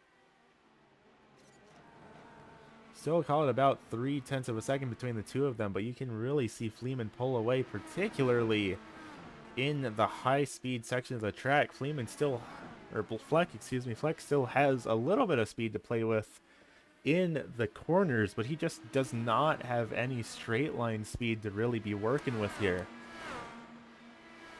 I say that though, Bart Fleck gets on his push to pass. He's going to try and take the lead back from Robbie Fleeman heading down into turn number 1. I don't think he's going to have quite the speed to do it, but he might. Not. Oh, sure enough, Bart Fleck's going to pull back up to the race lead down into turn number 1. I doubted Fleck maybe a little bit too much. Might have brought those tires back down to a little bit of cooler temperatures, because he's going to pull back to the lead despite everything. And Junior Lee now getting involved in this battle for the lead as well. He is caught up to Robbie Fleeman. We might see him try and make a move down here into turn number 3. Not quite close enough to try and make it happen here. About halfway through this event here at Road America, and I'll tell you what, these three drivers have been giving it their all so far here this evening. Especially Bart Fleck and Robbie Fleeman, as Fleeman closes the gap right up on the bumper of Fleck once again. And I'd imagine we're going to see Fleeman potentially try and make some daring moves here in the next couple of corners. Nothing else, Bart Fleck has led enough of this race that he will be taking home the bonus points for most laps led here. But Fleeman still very much is in a position to try and strike and take home the race win. Just has to find the right opportunity to make it happen here. We're going to get the big high five from the flagman here in these final couple of corners. Still anyone's game. But the clock is ticking, especially since none of these drivers up here in the top 29 have come down pit lane here. And sure enough, starting to see our front runners all come down there, all electing to get their pit stops done and dusted now. With 6 to go, going to be 5 to go when we cross the line. I'm curious to see if anyone here is going to make the call to stay out. And of course, Riley Badgett, Ricky Bickle, Donovan Ward, Alan Conti, Rainier RT, all drivers that have short pitted. So they're going to be on older tires than the rest of the field, but they could potentially make something work here. Eddie Albert also going to elect to stay out on the speedway in that Bass Pro Shops entry. Francisco Moreno also staying out. So these two still going to have to pit at some point here as now we get everything all shaken out. Your top 7 all electing to stay out on the field. Francisco Moreno, Eddie Albert, Nicole Brooks, Tony Purdy, Earl Bacon, Ronnie Laverty, and Buddy Woodcock all still need to make stops. That's going to be Bart Fleck, Robbie Fleeman coming back on the track. So Fleck did win the battle off of pit lane, as roughly equivalent lap times for all of these drivers who stopped. Fortunately, it looks like a lot of the drivers that short pit were not quite far enough up the track just in terms of overall position to actually capitalize on it. So once the pit cycles get finished here, we should see Bart Fleck be back up as our race leader again. And Bart Fleck should be on brand new tires to work with as well. So now Fleeman's really got his work cut out for him, because he was struggling to battle with Fleck, even with Fleck having those tires burned off.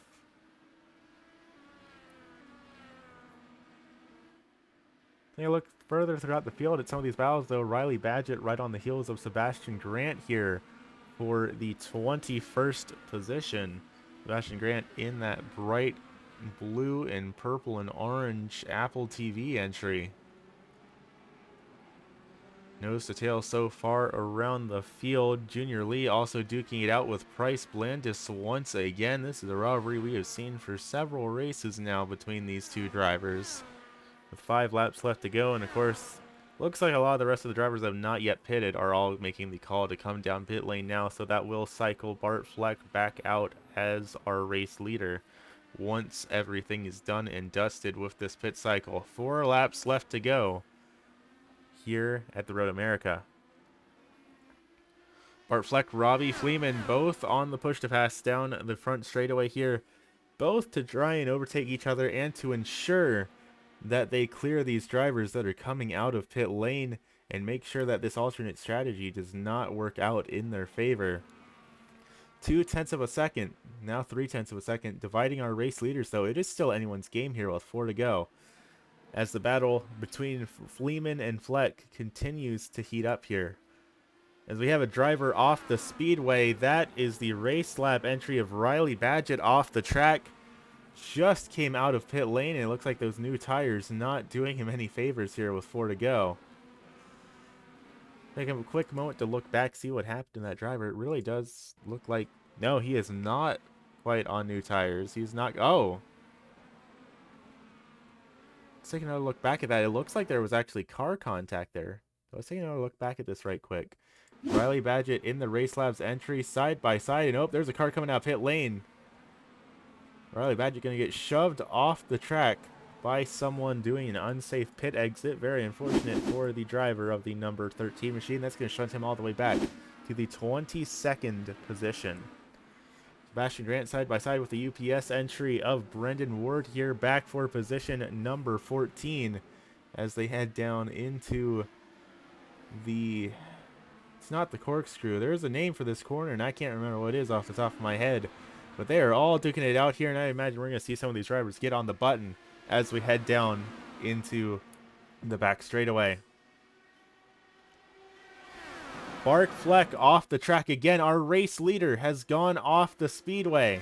He's going to lose part of his wing, and that's going to be very much a race ender for him. Robbie Fleeman now free to sail away with the lead as Price Blandis and Junior Lee sail around Fleck. This is the second off track now that Fleck has had, and it has costed him the lead of the race here.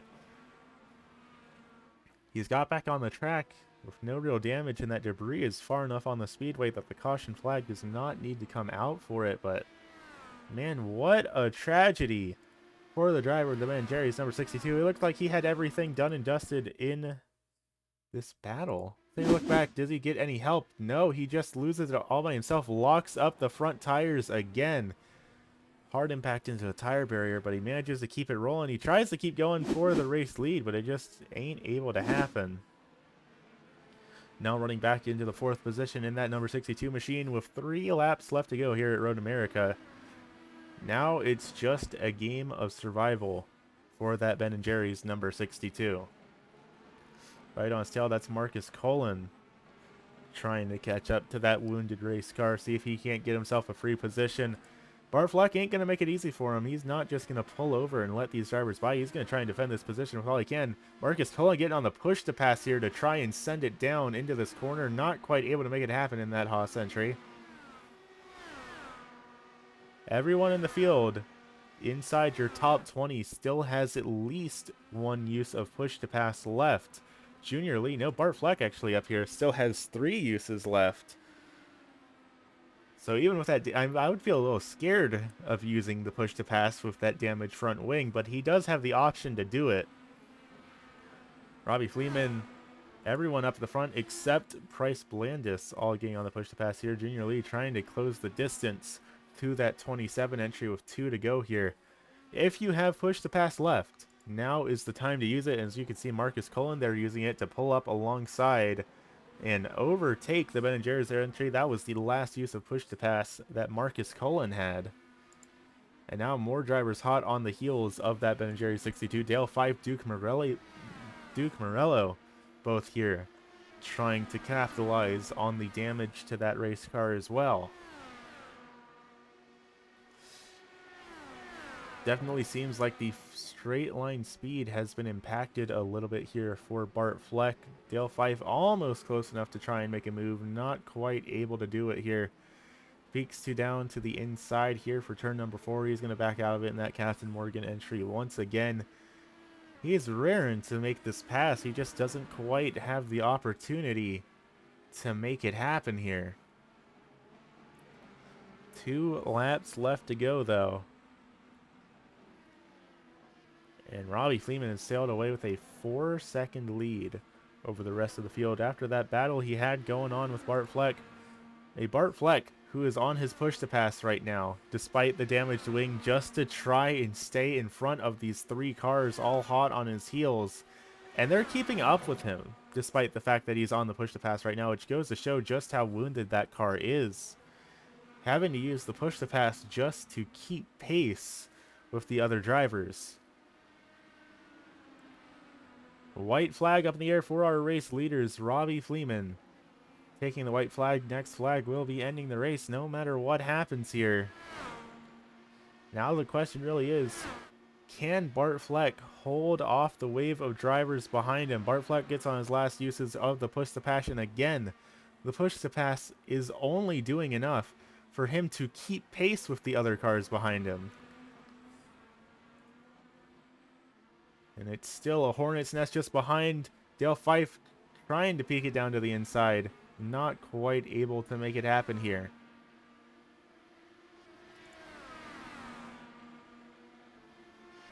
Nose to tail for 5th on, back to 8th here.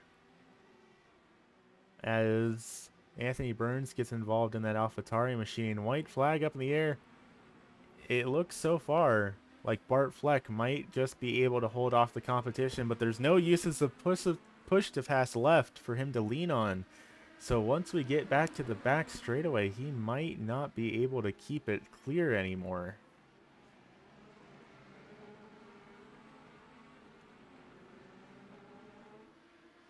Still a really close battle all around from these drivers. Really unfortunate for that incident that Bart Fleck had. But despite everything, he's still looking to potentially walk away with a top 5 finish here in tonight's event. No one quite able to make the move happen here as Fife and Morello pull it side by side. And then you guys actually going to get pushed off a track a little bit in that Captain Morgan entry. Checkered flag up in the air for Robbie Fleeman. And Bart Fleck, it's going to be a sprint to the line, but he might just be able to hang on to a top 5 here.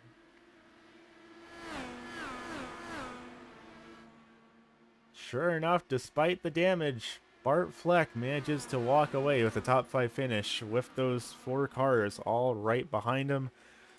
But it's going to be Robbie Fleeman that takes home the win here at Road American.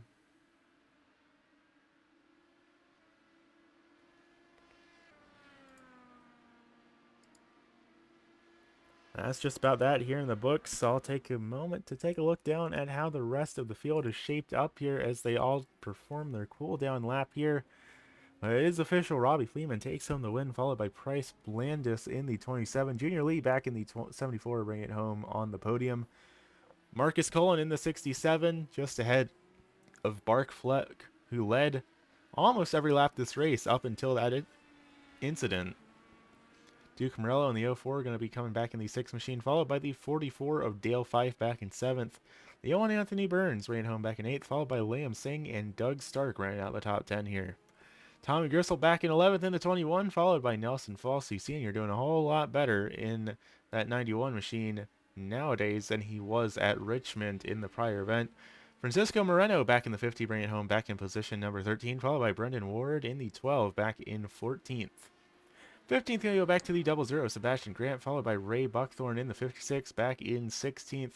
Micah Claiborne in the 80, back in 17th, with Cooper Beechnut in the 25, ran home back in 18th. 19th going to go back to Ricky Bickle, followed by Donovan Ward, rounding out the top 20. Eddie Albert back in 21st, with Red Roach in 22nd. Riley Badge at 23rd. Brad Robinson 24th. Alan Conti in the 41, back in position number 25. 26 going to Rainier RT, followed by Cody Foster in the 27. Nicole Brooks in the Overwatch entry, went home back in position number 28. Tony Birdie back in 29th, followed by Earl Bacon, rounding out the 30th spot. 31st, Denny Tinkle, followed by Lila Carmen, Ronnie Laverty, and Buddy Woodcock, rounding out the tail end of the field, excuse me. Round Drago, welcome out to the stream. The big question here, I guess, that I've been asking for the past nearly hour of broadcasting now, particularly for those who have tuned into Ottercar yesterday, is the stream more stable today than it was for Ottercar yesterday? Because I've done a lot of changes to settings in iRacing, a lot of changes to settings in OBS, and a couple of changes to settings on my actual computer, so I'm hoping that this is going to be a lot more stable. I am still getting the occasional pop-up on OBS of encoder overloading. So I'd imagine it's not perfect, but hoping here that's a lot better, particularly because we have more cars in this race that we're streaming right now than we have in Ottercar. So if we can have a race better with more AI that's performing better than Ottercar does, then hopefully that means the remainder of the Ottercar season will be in a much better condition. So that's going to be that for Road America. I guess the question right now is, do we feel up for another one? I could potentially do another if we are feeling it. We're currently an hour and 40 minutes into this broadcast. 2 races down. Do we feel like doing a third? Third one, if we do it, would be at the Darlington Raceway. So it's going to be an oval race. It should be a pretty good one. It's my home track technically, so it's always exciting to do it. Well, we have someone saying do race number 3, and you know what? Might as well. This is the longest that I've done a broadcast before. I want to say. I mean, of course, we are having these breaks in between each of the races. Excuse me. As let's change this to the BRB screen so you're not just staring at a black screen here. If we want to keep going, sure enough, I can keep going. Might as well. Why not? I'm having fun here. It's nice to be able to commentate in a more casual environment. I will say that I feel a little bit less pressured to be doing professionally here. But sure enough, if we want to keep going, we might as well here. Currently, Price Blandis is the championship leader in WimDcar right now, followed by Junior Lee, and Robbie Fleeman. So let's try and keep that in mind as we load up our next race at the Darlington Raceway, 100 laps. Going to be a little bit of a longer one here, but hey, it's at my hometown track, so hopefully that means it's bound to be a good one. Just got to give it a minute to get it all loaded up.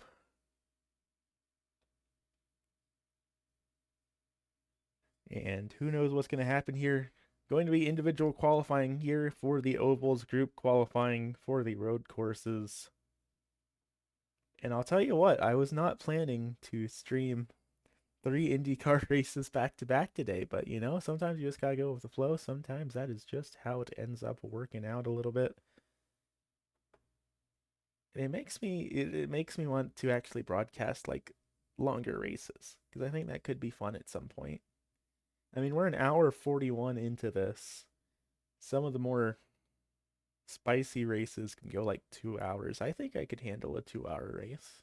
I think I have it in me, particularly if the racing's any good. Like if it's a good solid race, I could commentate for 2 hours. Why not? But for now, we're playing the waiting game as we wait for iRacing to load up the next event. 100 laps at the Darlington Raceway, 1.36 miles or 2.2 kilometers in length. And of course, going to be using the same 34 car field that we had before for the It's Fucking WimDcar series.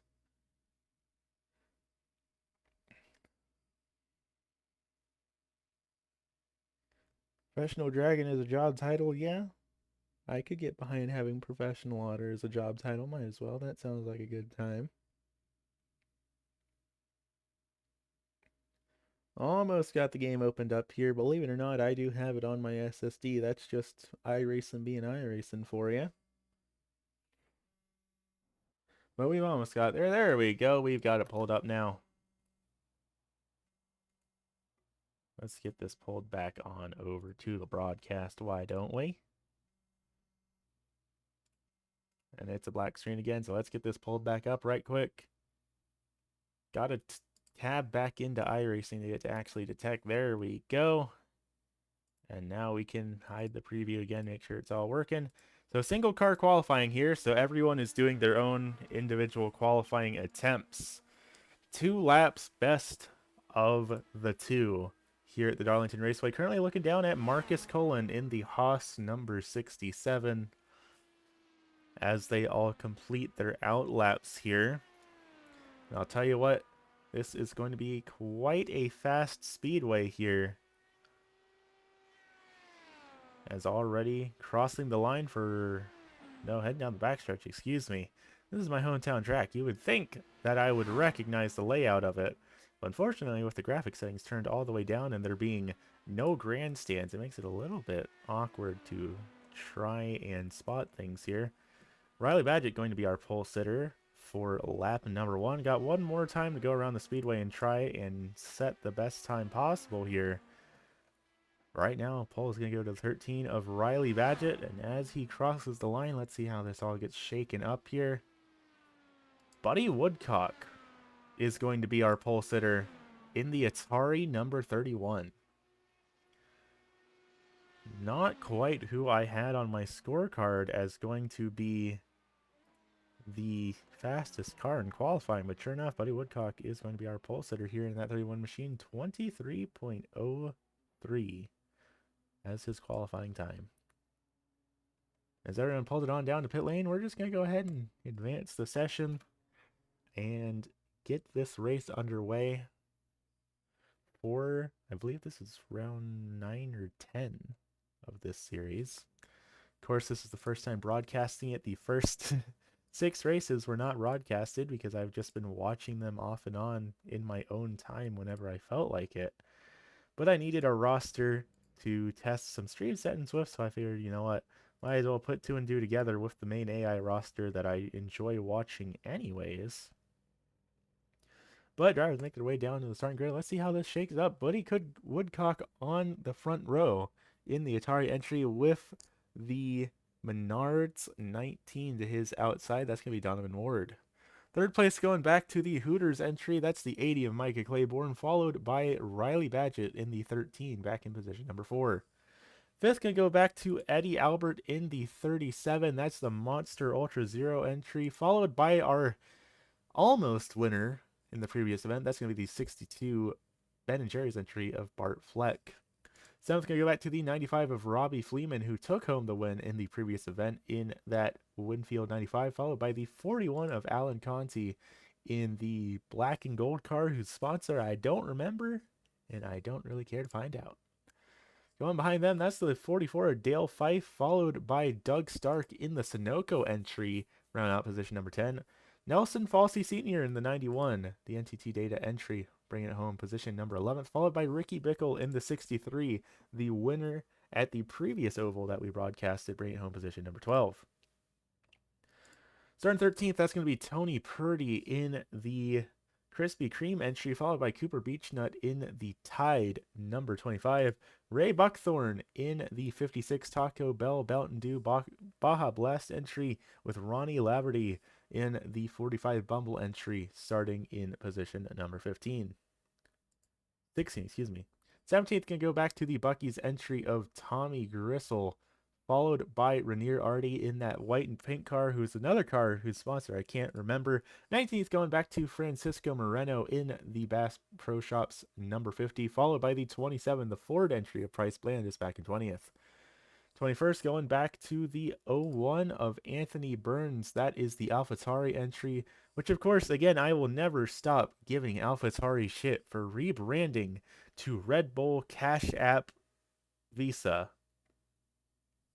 What a wonderful team name that AlphaTauri has decided on, followed by the Miller Wright entry of Duke Morello in the 04. 23rd going to go back to the 94 of Earl Bacon in the Valvoline entry, followed by Cody Foster in the 05 Porsche entry. 25th going to go back to Lila Carmen in the Mountain Dew entry, followed by Nicole Brooks in the Overwatch number 22.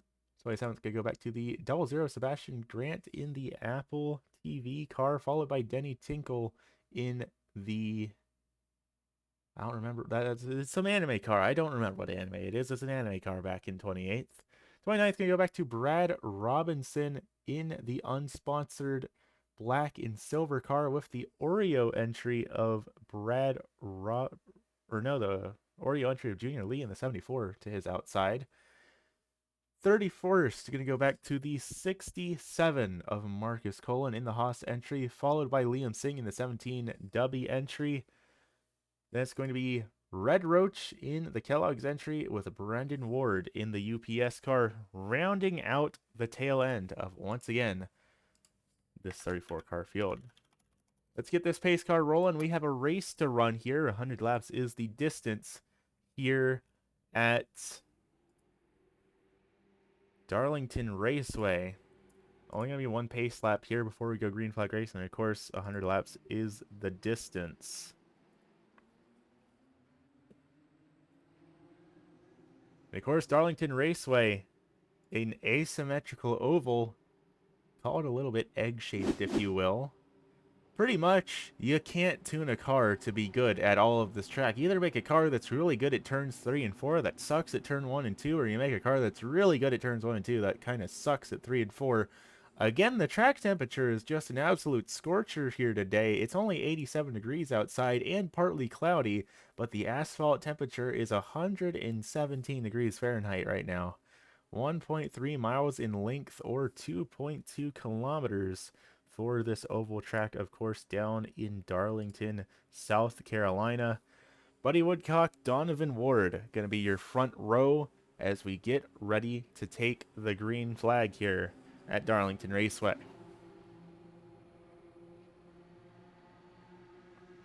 Here are all the drivers starting to put their cars in gear as the iRacing.com pace car retreats to the safety of pit lane. It wants nothing to do with what's about to go on here down in Darlington. Green flag up in the air. 100 laps is the distance here at this speedway. And immediately the inside line faltering down into turns 1 and 2. That is Micah Claiborne falling way back down on lap number 1, -2 already. He manages to filter in front of Alan Conti. That's going to allow him to keep it up high as we see a driver into the outside wall. That was Doug Stark scraping the outside wall a little bit there in that Sunoco number 98.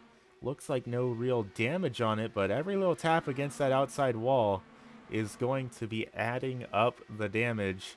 And I'll tell you what, they call it the Darlington Stripe for a reason. If you're not scraping the outside wall, at least in a stock car, generally you're not doing it correctly, but these Indy cars are substantially more fragile. I can't exactly recommend making contact in the wall when your car is made out of paper mache. And Doug Stark falling back really badly here.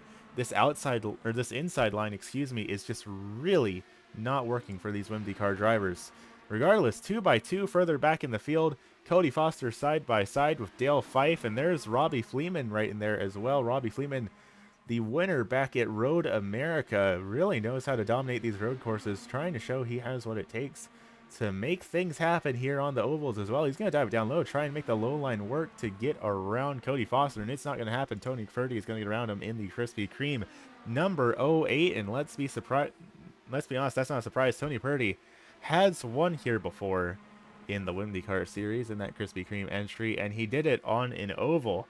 Road courses evidently are not his forte, but he is able to make ovals work. Of course, right now running back into the 17th position, so I can't exactly talk about how good of an oval driver he is when right now he is in the bottom half of the field. He is actually exactly halfway through the field right now. Starting to single file out around the speedway up in the front 2x2, a little bit behind him, Earl Bacon and Rainier RT battling it out. And again, the inside line just immediately faltering. Now it's Rainier and RT and Junior Lee duking it out. Rainier in that pink and white car whose sponsor I still don't remember, with Junior Lee just behind in the Oreo car, that number 74. Junior Lee is up +10 right now. He is the most improved driver on the speedway by a long shot. We're only 7 laps in and he's made 10 passes. That's a little bit scary to think about, but still got a long way left to go in this one. 100 laps is the distance. Only 23-second lap times here. These drivers definitely setting down these laps at a pretty dang high speed here. More drivers 2x2 further back in the back. That's Liam Singh side by side with Sebastian Grant. Lila Carmen also duking it out there with Francisco Moreno in the Bass Pro Shops entry. These are drivers battling out for 26th through 28th, and they're also going to single file it out here. These drivers are just not having a good time trying to run the bottom line of the speedway here. It's just not working out very well for them. Red Roach now hot on the heels of Lila Carmen, trying to make the pass down on the low side of her, and he's going to make it done without too much difficulty. Now Marcus Collins coming up on that Mountain Dew number 66. Lila Carmen not having a good time at the moment right now. He is down -5, and Marcus Collins looking to try and make that -6 here as we head down into turns 3 and 4. He's going to fall back a little bit, not quite close enough to really make it happen. There's Brad Robinson up there. That's the unsponsored silver and black car. Dang near just running up against the wall without any qualms there. Fortunately, looks like he did not actually hit it, but you pretty much could have just barely fit a sheet of paper between him and the outside wall there. And now we have Denny Tinkle running up just behind as he does hit the outside wall, Marcus Cullen. No, excuse me. That's Brad Robinson that scraped against the outside wall. No damage on that 59 machine, but that is just going to ship him all the way back to the tail end of the field. Why not? Sometimes you fly a little bit close to the sun here and it doesn't really work out for you, especially because he's got that race leader of Buddy Woodcock just behind him. He is looking to potentially be the first car put a lap down here, and we are only 12 laps into this 100-lap event.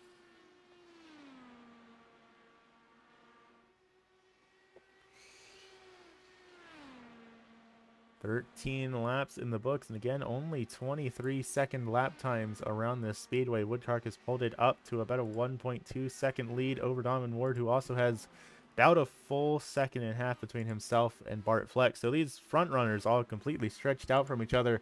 But the mid-pack, that's where things are still going pretty dang spicy back here. As looking down at Robbie Fleeman, who's starting to get Ranier RT to put the pressure down on him, back for the 18th spot. Pretty much single filing out all around the speedway here. Everyone's trying to be a little bit more careful and methodical with what they're doing here.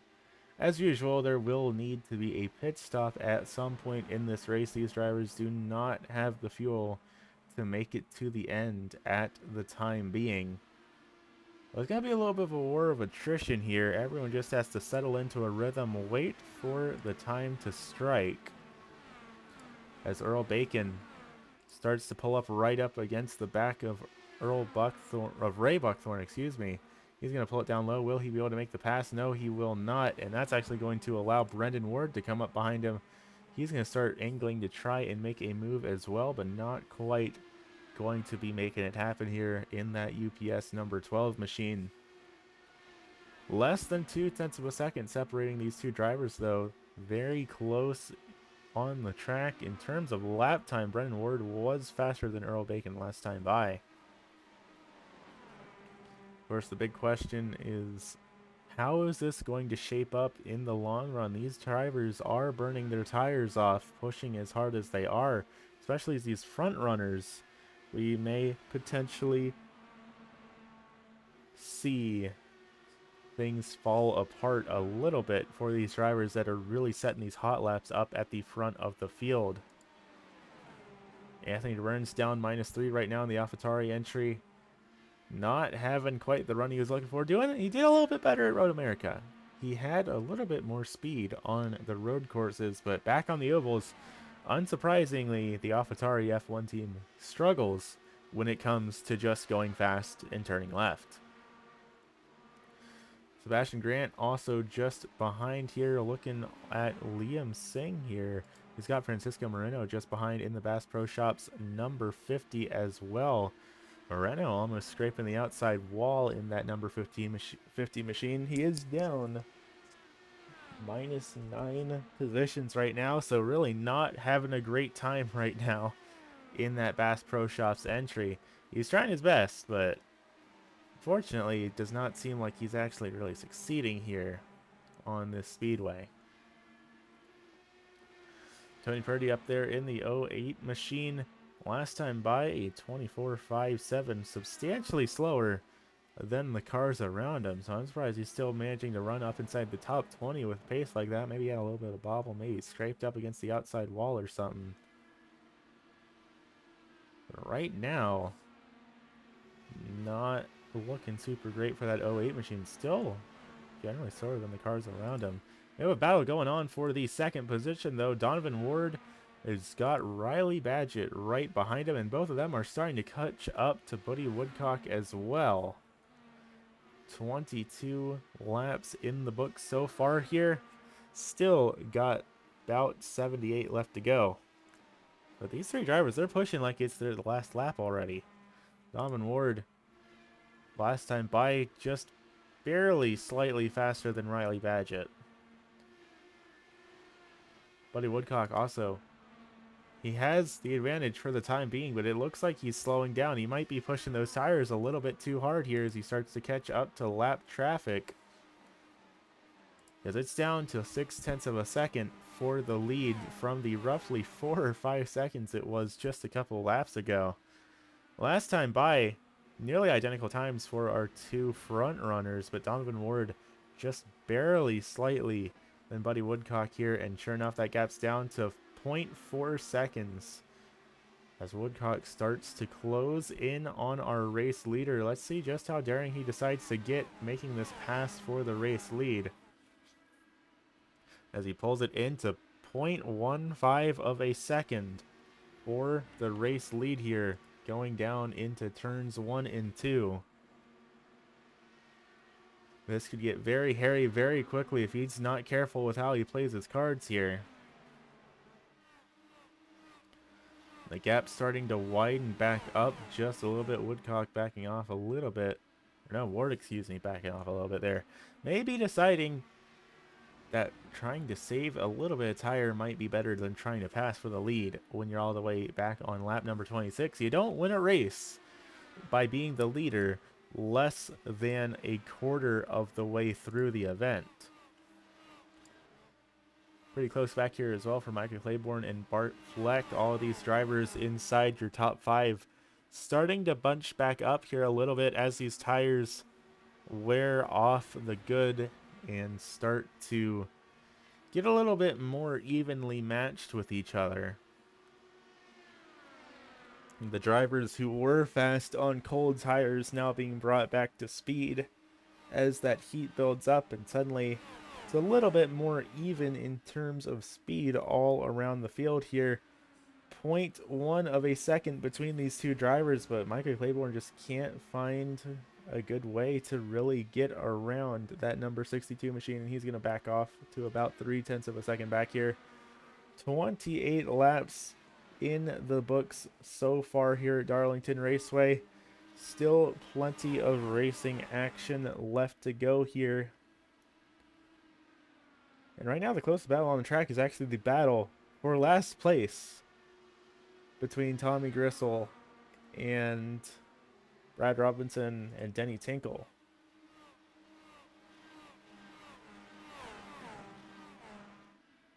Still pretty spread out all throughout the field here. Everyone playing the longer game here, trying to wait each other out, pretty much playing a high-speed game of chess and waiting for someone else to make a bad move for them to capitalize on here.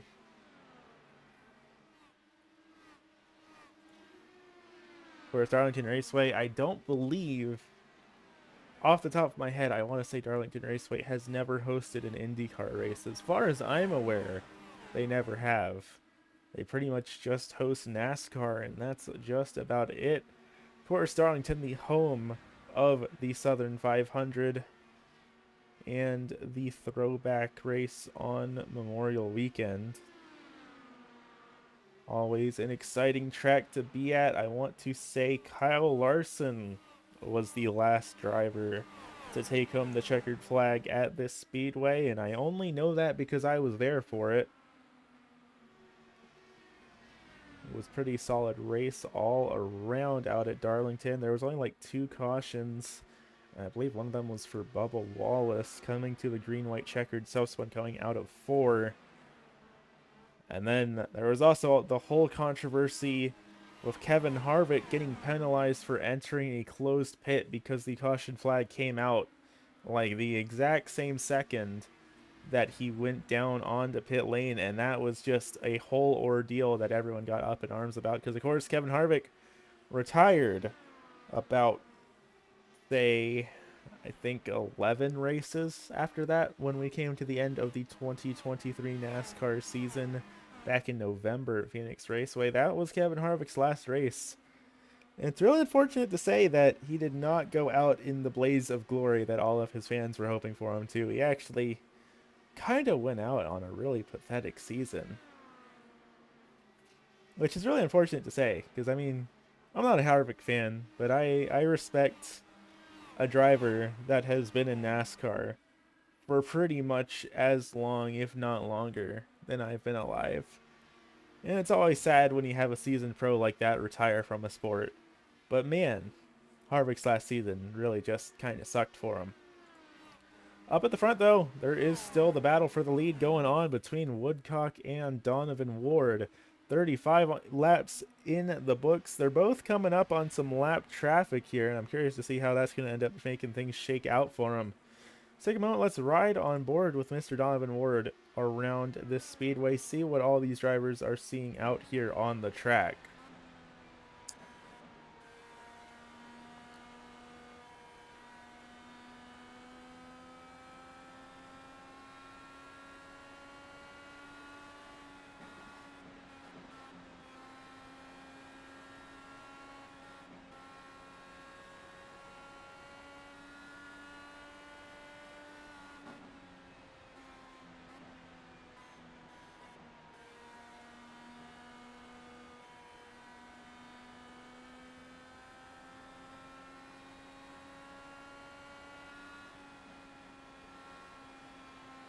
These drivers managing to hit 200 miles per hour down the straightaways, heading down into the corners. That's definitely a little bit sketchy, a little bit of a recipe for disaster if there's any sort of incidents between these drivers. But so far, everyone's playing pretty nice with each other right now. Junior Lee starting to catch up to Rainier RT here. He's going to try and go for the pass, and Rainier into the outside wall in that number 806 machine. That's going to slow him down pretty substantially. Ray Buckthorn coming up behind, trying to see if he can't capitalize on it, but just not quite close enough to make it happen. That scrape against the outside wall definitely going to be hurting RT in the long run of this event. 40 laps in the books right now. Ray Buckthorn and Earl Bacon both closing in on RT after that scrape against the outside wall. Call it about a tenth of a second here between Buckthorn and Bacon. Nose to tail heading down into those narrower turns 1 and 2 as we head down. Actually, no, heading down the front straightaway here. That was 3 and 4. Now we're heading down into turns 1 and 2 here. And it's pretty much riding the outside wall all the way around. That's the name of the game here at Darlington in these Dallara IR18 machines.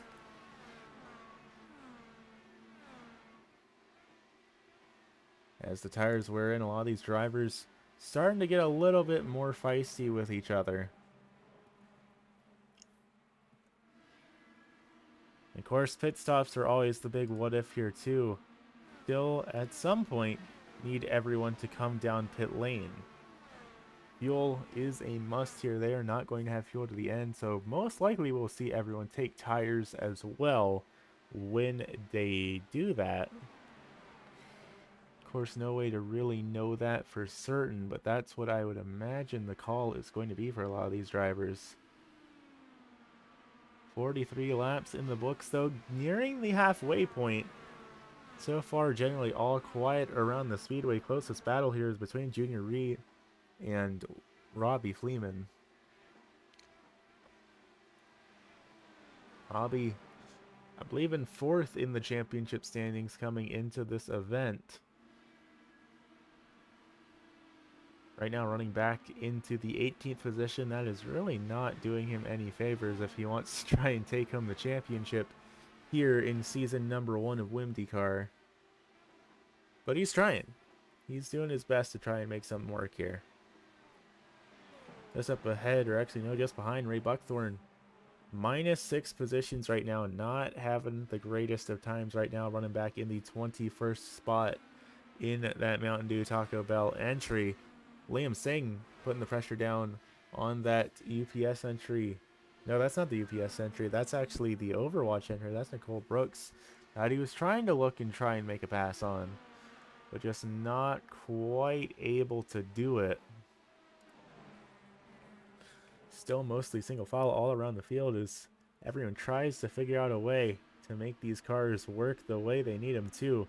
A little bit of a struggle, it seems like, to really get any sort of run on each other here. It is incredibly difficult to pass, so it's a lot of just being patient and waiting for the car in front of you to make a mistake you can capitalize on, and maybe potentially pressuring them into making that mistake and getting an opportunity opened up to make something happen.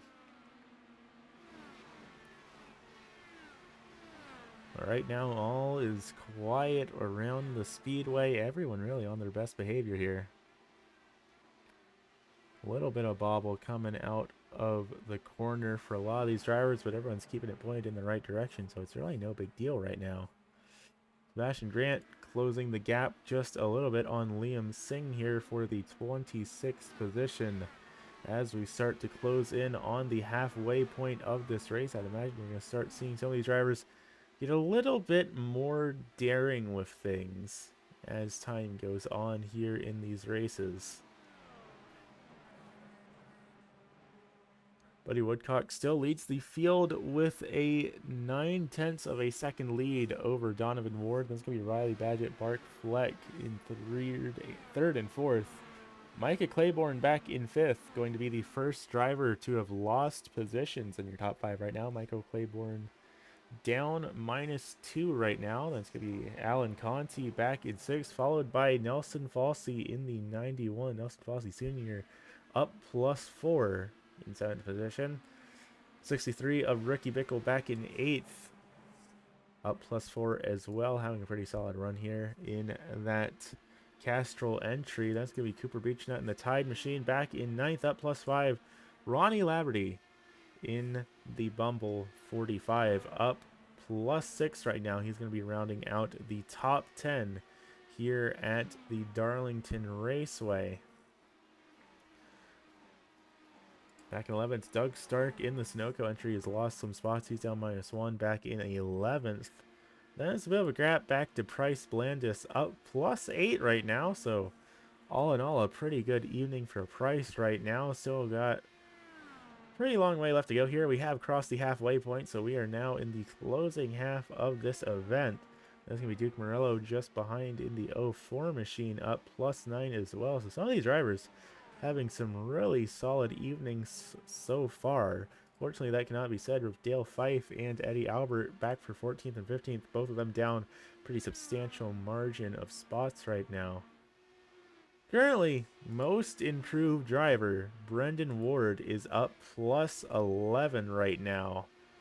And the biggest fall right now is for Tommy Gristle in the Bucky's entry, down -16, currently running back in the 33rd position right now. Not the evening that Tommy Gristle was hoping for coming into Darlington.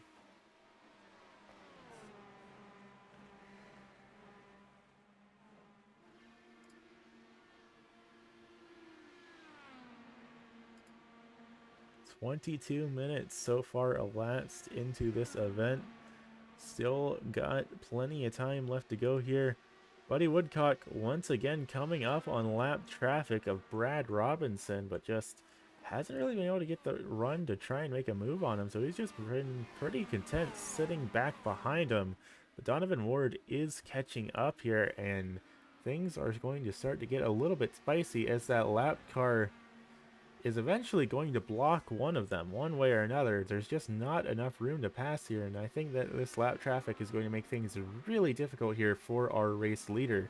However, of course, we do have 56 laps in the books, and Buddy Woodcock has led every single one of them, so he is in the clear to take home the win at this event.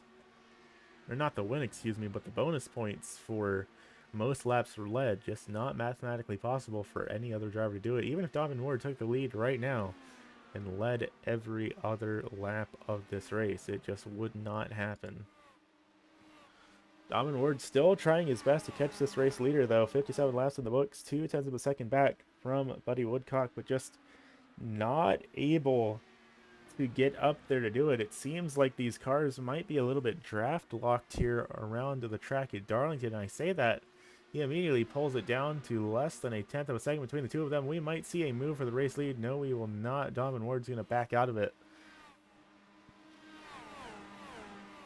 Not quite feeling trying to make the pass down there in turns 3 and 4. He's going to fall back to about 0.4 of a second from our race leader here. And that's roughly where every single car is around the speedway, about 0.4 of a second back from each other. Michael Claiborne starting to close in the distance on Bart Fleck, but I imagine we're going to have the same issue with him as well. He's going to try and go for the pass and then just back out of it. because trying to make a move on that low line is just so difficult here. And down into turns 1 and 2, they both go down. They both bobble off the apron a little bit, but just not able to make it happen. Still maintaining that about 0.2 of a second gap here in this battle for the 4th position. 60 laps in the books though, so not a whole lot of time left here at Darling to get things settled out. Of course, we will have pit stops coming up here at some point shortly as well. All these drivers going flat out around the speedway, they are going to need to stop no matter what. It doesn't seem like a single car in this field is trying to fuel save. That much is for certain, as we have a pass for the lead as Buddy Woodcock makes the call to come down pit lane. So Buddy Woodcock is off the track. It looks like Bart Fleck going to be the only other driver to elect to come down under this pit stop. That's going to have Donovan Ward being scored as our race leader for the time being. I will imagine that we're going to see some more drivers coming down next time by to make their stops. I don't think Buddy Woodcock and Bart Fleck are just going to short pit the field and walk away with it. But I mean, anything's possible. If we look down from our blip camp, we can see things are mostly spread out around the field here. A couple more drivers electing to make the call down to pit lane. Eddie Albert coming down in the Monster Energy number 37.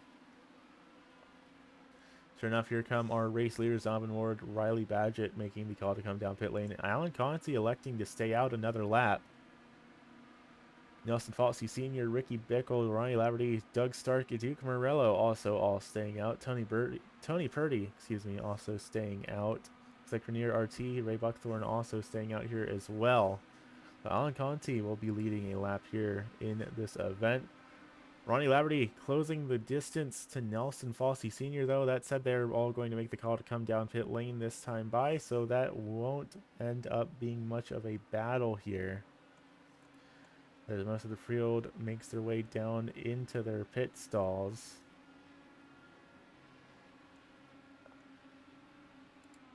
Now Tony Purdy being scored as the race leader in the Krispy Kreme 08 machine. He still needs to come down and make his stop, and it looks like Donovan Ward... Nope. I thought for a second he might have won the battle off of pit lane, but no, he did not. Buddy Woodcock is going to be our race leader once everything cycles back out, it's looking like.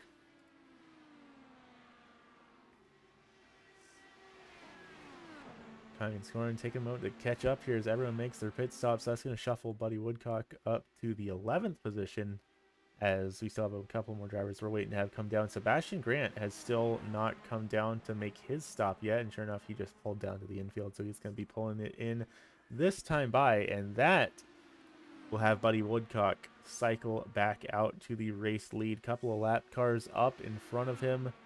That is Brad Robinson and Francisco Moreno up there. And Francisco Moreno is missing part of his wing, so it looks like Francisco got a little bit of damage down on pit lane, and now we're 2 by 2 as Buddy Woodcock attempts to overtake these lapped cars, but he's just not really got the speed to do it. And there's Donovan Ward sailing up high. Donovan Ward is our new race leader in that number 19 machine. He saw Buddy Woodcock make a mistake, and he capitalized on it. And now there is a whole bunch of lapped cars in front of him. He's got to figure out his way around, because they are all on ice-cold tires trying to bring him up to temp. And it is going to be a disaster here for our race leader trying to make any sort of ground here. Riley Badgett just behind, trying to capitalize on Buddy Woodcock making that mistake earlier as well. Nose to tail for these two drivers. Badgett going to pull it down low to try and make the pass, but he's just bleeding off too much speed down on that low line. He's just not able to make it stick here. As we cross the lap on lap 69, not a whole lot of time left to go here. Side by side for Micah Claiborne and Ricky Bickle. And again, the inside line just not able to carry any sort of momentum here down through the corners, making it incredibly difficult to pass. Cooper Beechnut catching back up to Bickle, though. About 0.2 of a second between these two drivers as we cross the line onto lap number 70. Buddy Woodcock also getting pressured from behind by Riley Badgett, not able to make any sort of passes happen here. That inside line is just unusable in these IndyCar drivers. Try as they might to make the inside line work, it is just not possible to get that car down there. We have a driver scraping up against the outside wall, though. The field is checking up. Who is that up there? That is the Bass Pro Shops entry of Francisco Moreno, scraping against the outside wall there. Big checkup through the field as he scrapes against the outside wall and bleeds off all of his speed. That broken wing on the front end of things just not doing him any favors. It's making that car incredibly difficult to drive. Nearly up into the outside wall again for Moreno, but he keeps it pointed in the right direction this time around. It is checking up everyone in your top, call it about top 10 or so. As everyone dukes it out, and again, that inside line just struggling here. Closing in on our final 25 laps of this event, though. Not a whole lot of time left here at Darlington Raceway to get things settled out. Donovan Ward, our race leader, by a whole 3 seconds here. Looking at the kerfuffle of a battle going on here between Alan Conti, Dale Fife, Cooper Beechnut, and Nelson Falsey for 8th on back to call it about 13th with Ronnie Laverty. Again, it's just the same issue we've seen time and time again. The inside line is not able to keep pace with the rest of the field. Nelson Falsey there just behind Cooper Beechnut. I'll tell you what, these drivers put on brand new tires, and suddenly things are getting incredibly spicy here. Eddie Albert right on the bumper of, or Ronnie Laverty right on the bumper of Eddie Albert there. Nearly making contact through the corner. Trying to make the pass happen down the low line for the first time ever here in this race at Darlington. I think we just saw a pass on the low line actually work out for somebody. Ronnie Laverty gets the move done on Eddie Albert. And there's some more cars stuck down the low line. That's Duke Morello losing position.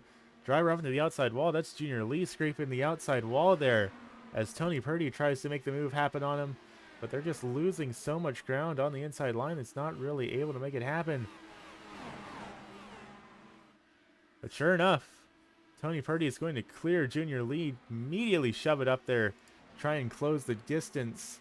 We got drivers 2 by 2. Driver up into the outside wall. There's a checkup. Caution flag is out on the speedway with 25 laps left to go. Eddie Albert is head over here. So is Renier RT.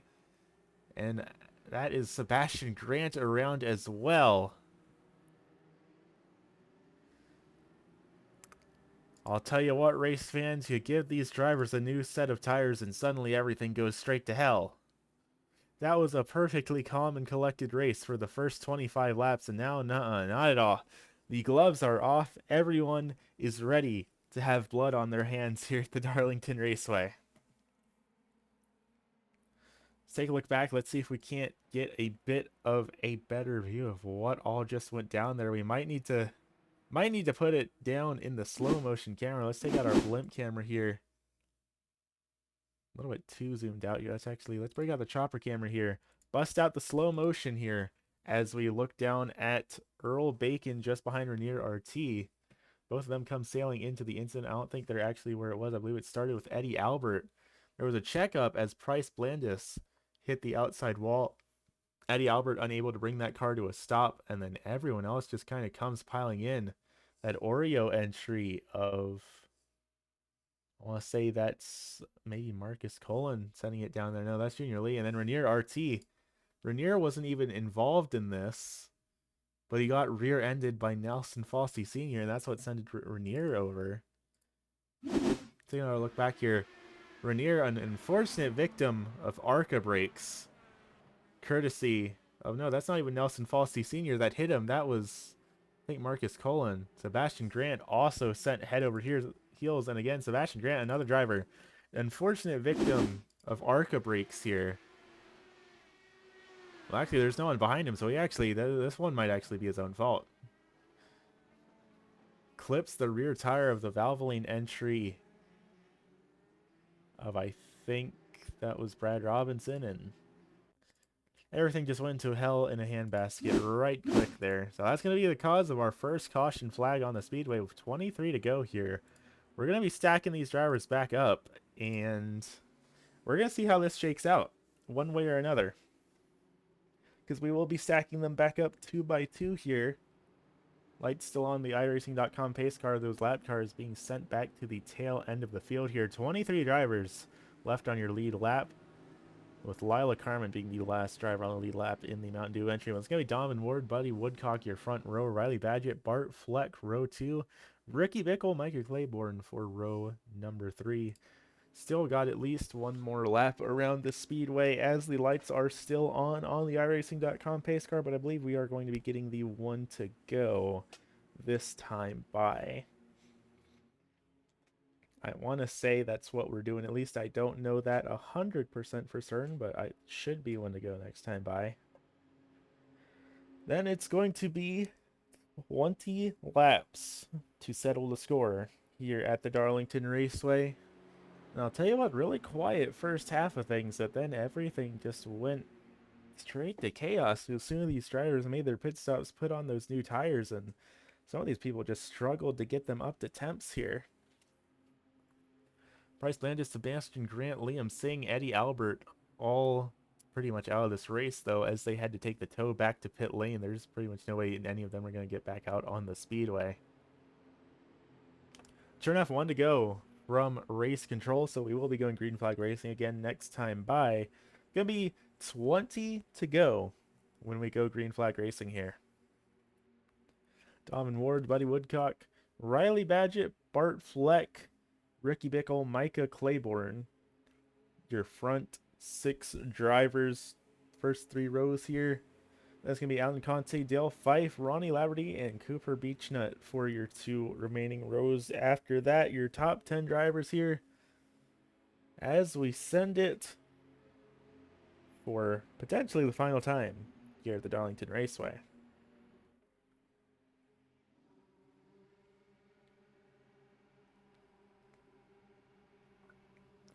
iRacing.com pace car ducks down to the safety of pit lane. Green flag back up in the air. Let's try this thing again here at Darlington. Donovan Ward off to an early lead despite being on the inside line, but we see the rest of the inside line again faltering here. None of them really able to make any sort of ground. The outside line is just sailing on past up in that preferred lane. We have a battle for the lead, though. Buddy Woodcock's trying to make the move on Donovan Ward, and he's actually going to keep his foot in it. He's not going to back out. Donovan Ward loses the position. Buddy Woodcock, your new race leader with 19 laps left to go. I don't know how Ward's going to be able to retaliate here unless he makes that same move down in 3 and 4. I mean, it's possible. He's going to try and go for it, but just not quite having the grip that Woodcock had down in the bottom line there, so he's not going to make the pass for the lead right there quite yet. And about 0.3 of a second now between our race leaders. He is falling back just a little bit in that number 19 machine. Just has to wait for the right opportunity to try and set up a pass again now. As they get the tires back up to temperature, it looks like the outside line is once again generally the place to be here. With 17 laps left to go here at the Darlington Raceway. We're starting to see these drivers fall back into their old habits just a little bit. The chaos of cold tires has been abated. Buddy Woodcock made the move when it mattered most, and it looks like he is going to just sail away from the rest of the field here. He pitted on lap 61, so actually his tires are slightly older than Donovan Ward's by just 2 laps, but that doesn't seem to be making much of a difference here. Even on those older tires, Buddy Woodcock is just pulling away from the rest of the field. But already there's lap cars just ahead. That's from near RT, who looks substantially off the pace here. So we might see some battles going on with this lap traffic here in just a moment. Looking back here at the battle for 14th with Junior Lee leading the field here. That's going to be Brad Robinson, Ray Buckthorn side by side with a lapped car there. That is Denny Tinkle up there. And everyone just freight training by on the high line. This low line faltering completely. They just can't do anything down there. Now Lila Carmen's coming up on Ray Buckthorn. She's going to try and go for a move down on the inside line. It is not going to stick, but looks like that also lap car of Doug Stark going to scrape the outside wall there, get pushed up just a little bit. He's going to lose some ground there. Side by side for Anthony Burns, Ray Buckthorn all getting around that lap car of Red Roach in the Kellogg's entry. Now trying to send it 2 by 2 once again into 3 and 4. Lila Carmen almost up into the outside wall. There's the AlphaTauri entry of Anthony Burns up there, starting to lose a bit of ground, running back in the 18th position right now. Lila Carmen going to try and make the move down in the inside, and once again, we've seen it time and time again, that just simply is not going to work. But how about this battle here between Cody Foster and Junior Lee? Foster up into the outside wall. Lee's going to make that pass without all too much difficulty there. 12 laps left to go. Micah Claiborne up at the front is side by side with a lapped car. That is Rainier RT holding this field up, and now everyone's trying to make the pass down on the low line. All of these lead lap cars, and most of them able to get by without all too much difficulty here. Claiborne, Badgett, and Laverty getting around. Currently looking down at Dale Fife, who is stuck on the inside line. Again, just getting absolutely freight trained in the narrower set of quarters. He just can't do it out there. Can't do it one little bit. 10 laps to go from our flagman. 10 more times around the Darlington Raceway. And still this battle between Ricky Bickle and Cooper Beechnut continues to heat up as Rainier RT is still a lap car there, continuing to cause the problems for our leaders. And that's going to single file them out a little bit as they try and use that lap car pretty much as a pick. And once again, we see drivers getting stuck down on the low line, going down into 3 and 4, and there's just not really anything they can do down there. 9 laps left to go here at Darlington, and it looks like Buddy Woodcock is good to go to take home the checkered flag here at this race. 1.5 seconds between himself and the rest of the field. He is pulling away without any sort of contest here. Still looking really sketchy back here as Rainier RT scrapes against the outside wall just a little bit. That's going to cause Tony Purdy to have to slam on the brakes. Everyone pulling in the right direction still, but Rainier looking like he might be having some handling issues in that number 06 machine, because he just keeps scraping the wall time and time again on corner exit. That is just compounding the issue on itself even more. 7 laps left to go here at Darlington Raceway. It all is going to come down to about this next minute and a half as these drivers try and get things sorted out for one last time. Buddy Woodcock, your race leader by 1.8 seconds over Donovan Ward, who has another 1.9 second gap to Bart Fleck. Bart almost a full second back to Micah Claiborne. It is all singled out for your front runners here in this event. All of the drama is back in the mid-pack as people desperately try and make that bottom line work, and it's just not coming in for them whatsoever. If they don't stay glued to the high line, they basically just don't have any traction to work with, and there's trouble as... Is that a lapped car? Sure enough, that is Robbie Fleeman. Last car on the lead lap with a broken spoiler. Just kind of flopping around on the back of the car. That is substantially hurting his top speed here. No downforce on the rear tires is not doing anything good for the stability of that Indy car. And sure enough, he's going to get really loose as these cars try and overtake him. He's slowing everyone up here down the straightaways. 4 laps left to go. He's still trying to hang on to his position. He is currently being scored as a lap down here. Was originally the last car on the lead lap, but he has very quickly lost that position. And now all of these other cars that are lapped down pretty much swarming him. There's not a whole lot he can do but hold on for dear life with how off the pace he is right now with that broken rear wing. 2 to go here at the Darlington Raceway.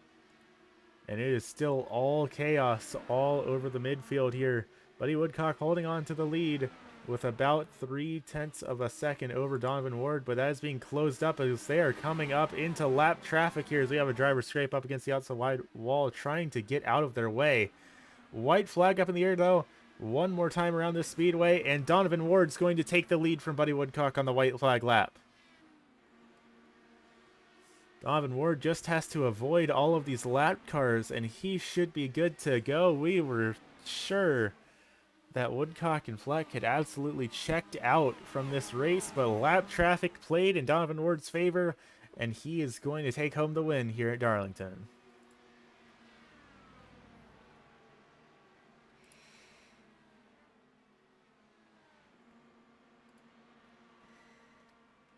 Taking home the checkered flag on the last lap here in that bright yellow Menards entry just over Bart Fleck. It really could have been anyone's game though. In that final couple of moments there, it was just who could best navigate the lap traffic. Donovan Ward saw the opportunity and he took it with flying colors, and he's going to take home, I believe, his first win here in the IndyCar Racing Series. We're taking a look at the rest of the results. Nope, we're at the tail end of the results. Let's go back up to the beginning here. Bart Fleck and Buddy Woodcock going to be running out the podium here, followed by Micah Claiborne and Riley Badgett rounding out the top five here. Ronnie Laverty in the 45 back in position number 6, with Ricky Bickle in the 63 back in position number 7. Eighth going to go back to Cooper Beechnut in the 25, followed by Duke Morello and Alan Conti rounding out the top 10 here. 11th going to go back to Nelson Fossey Sr. with his best finish so far in this broadcast, followed by Dale Fife in the 44 machine back in 12th. Junior Lee back in 13th with Tony Purdy and Ray Buckthorn rounding out the rest of the top 15. 16th going to be going back to Cody Foster, followed by Nicole Brooks, and Red Roach back in 18th. 19th and 20th going to go back to Lila Carmen and Brad Robinson, respectively, followed by Anthony Burns, Brennan Ward, Tommy Griswold, Marcus McCullen, Denny Tinkle for 20th through 25. Robbie Fleeman back in 26th, followed by Francisco Moreno in the 50, back in 27th. 28th, going to go back to Doug Stark in the 98, followed by Liam Singh in the 17, back in 29th. Rainier already rounding out the top 30 here this evening. And it's going to be Price Blandis, Eddie Albert, Earl Bacon, and Sebastian Grant rounding out the tail end of the field here. That's it, race fans. This has been a fun experience. Unfortunately, I am just about out of breath here, and I need to take care of some other stuff here this evening. So thank you all for tuning in. I'm curious to go back and see how this all looks compared to how the auto kart races have been lately, and see if we can't take some of the stuff we've learned into our future broadcasts to make things look a little bit nicer. That's it though. Thank you all for tuning in, and I will see y'all next time. Have a good evening, race fans.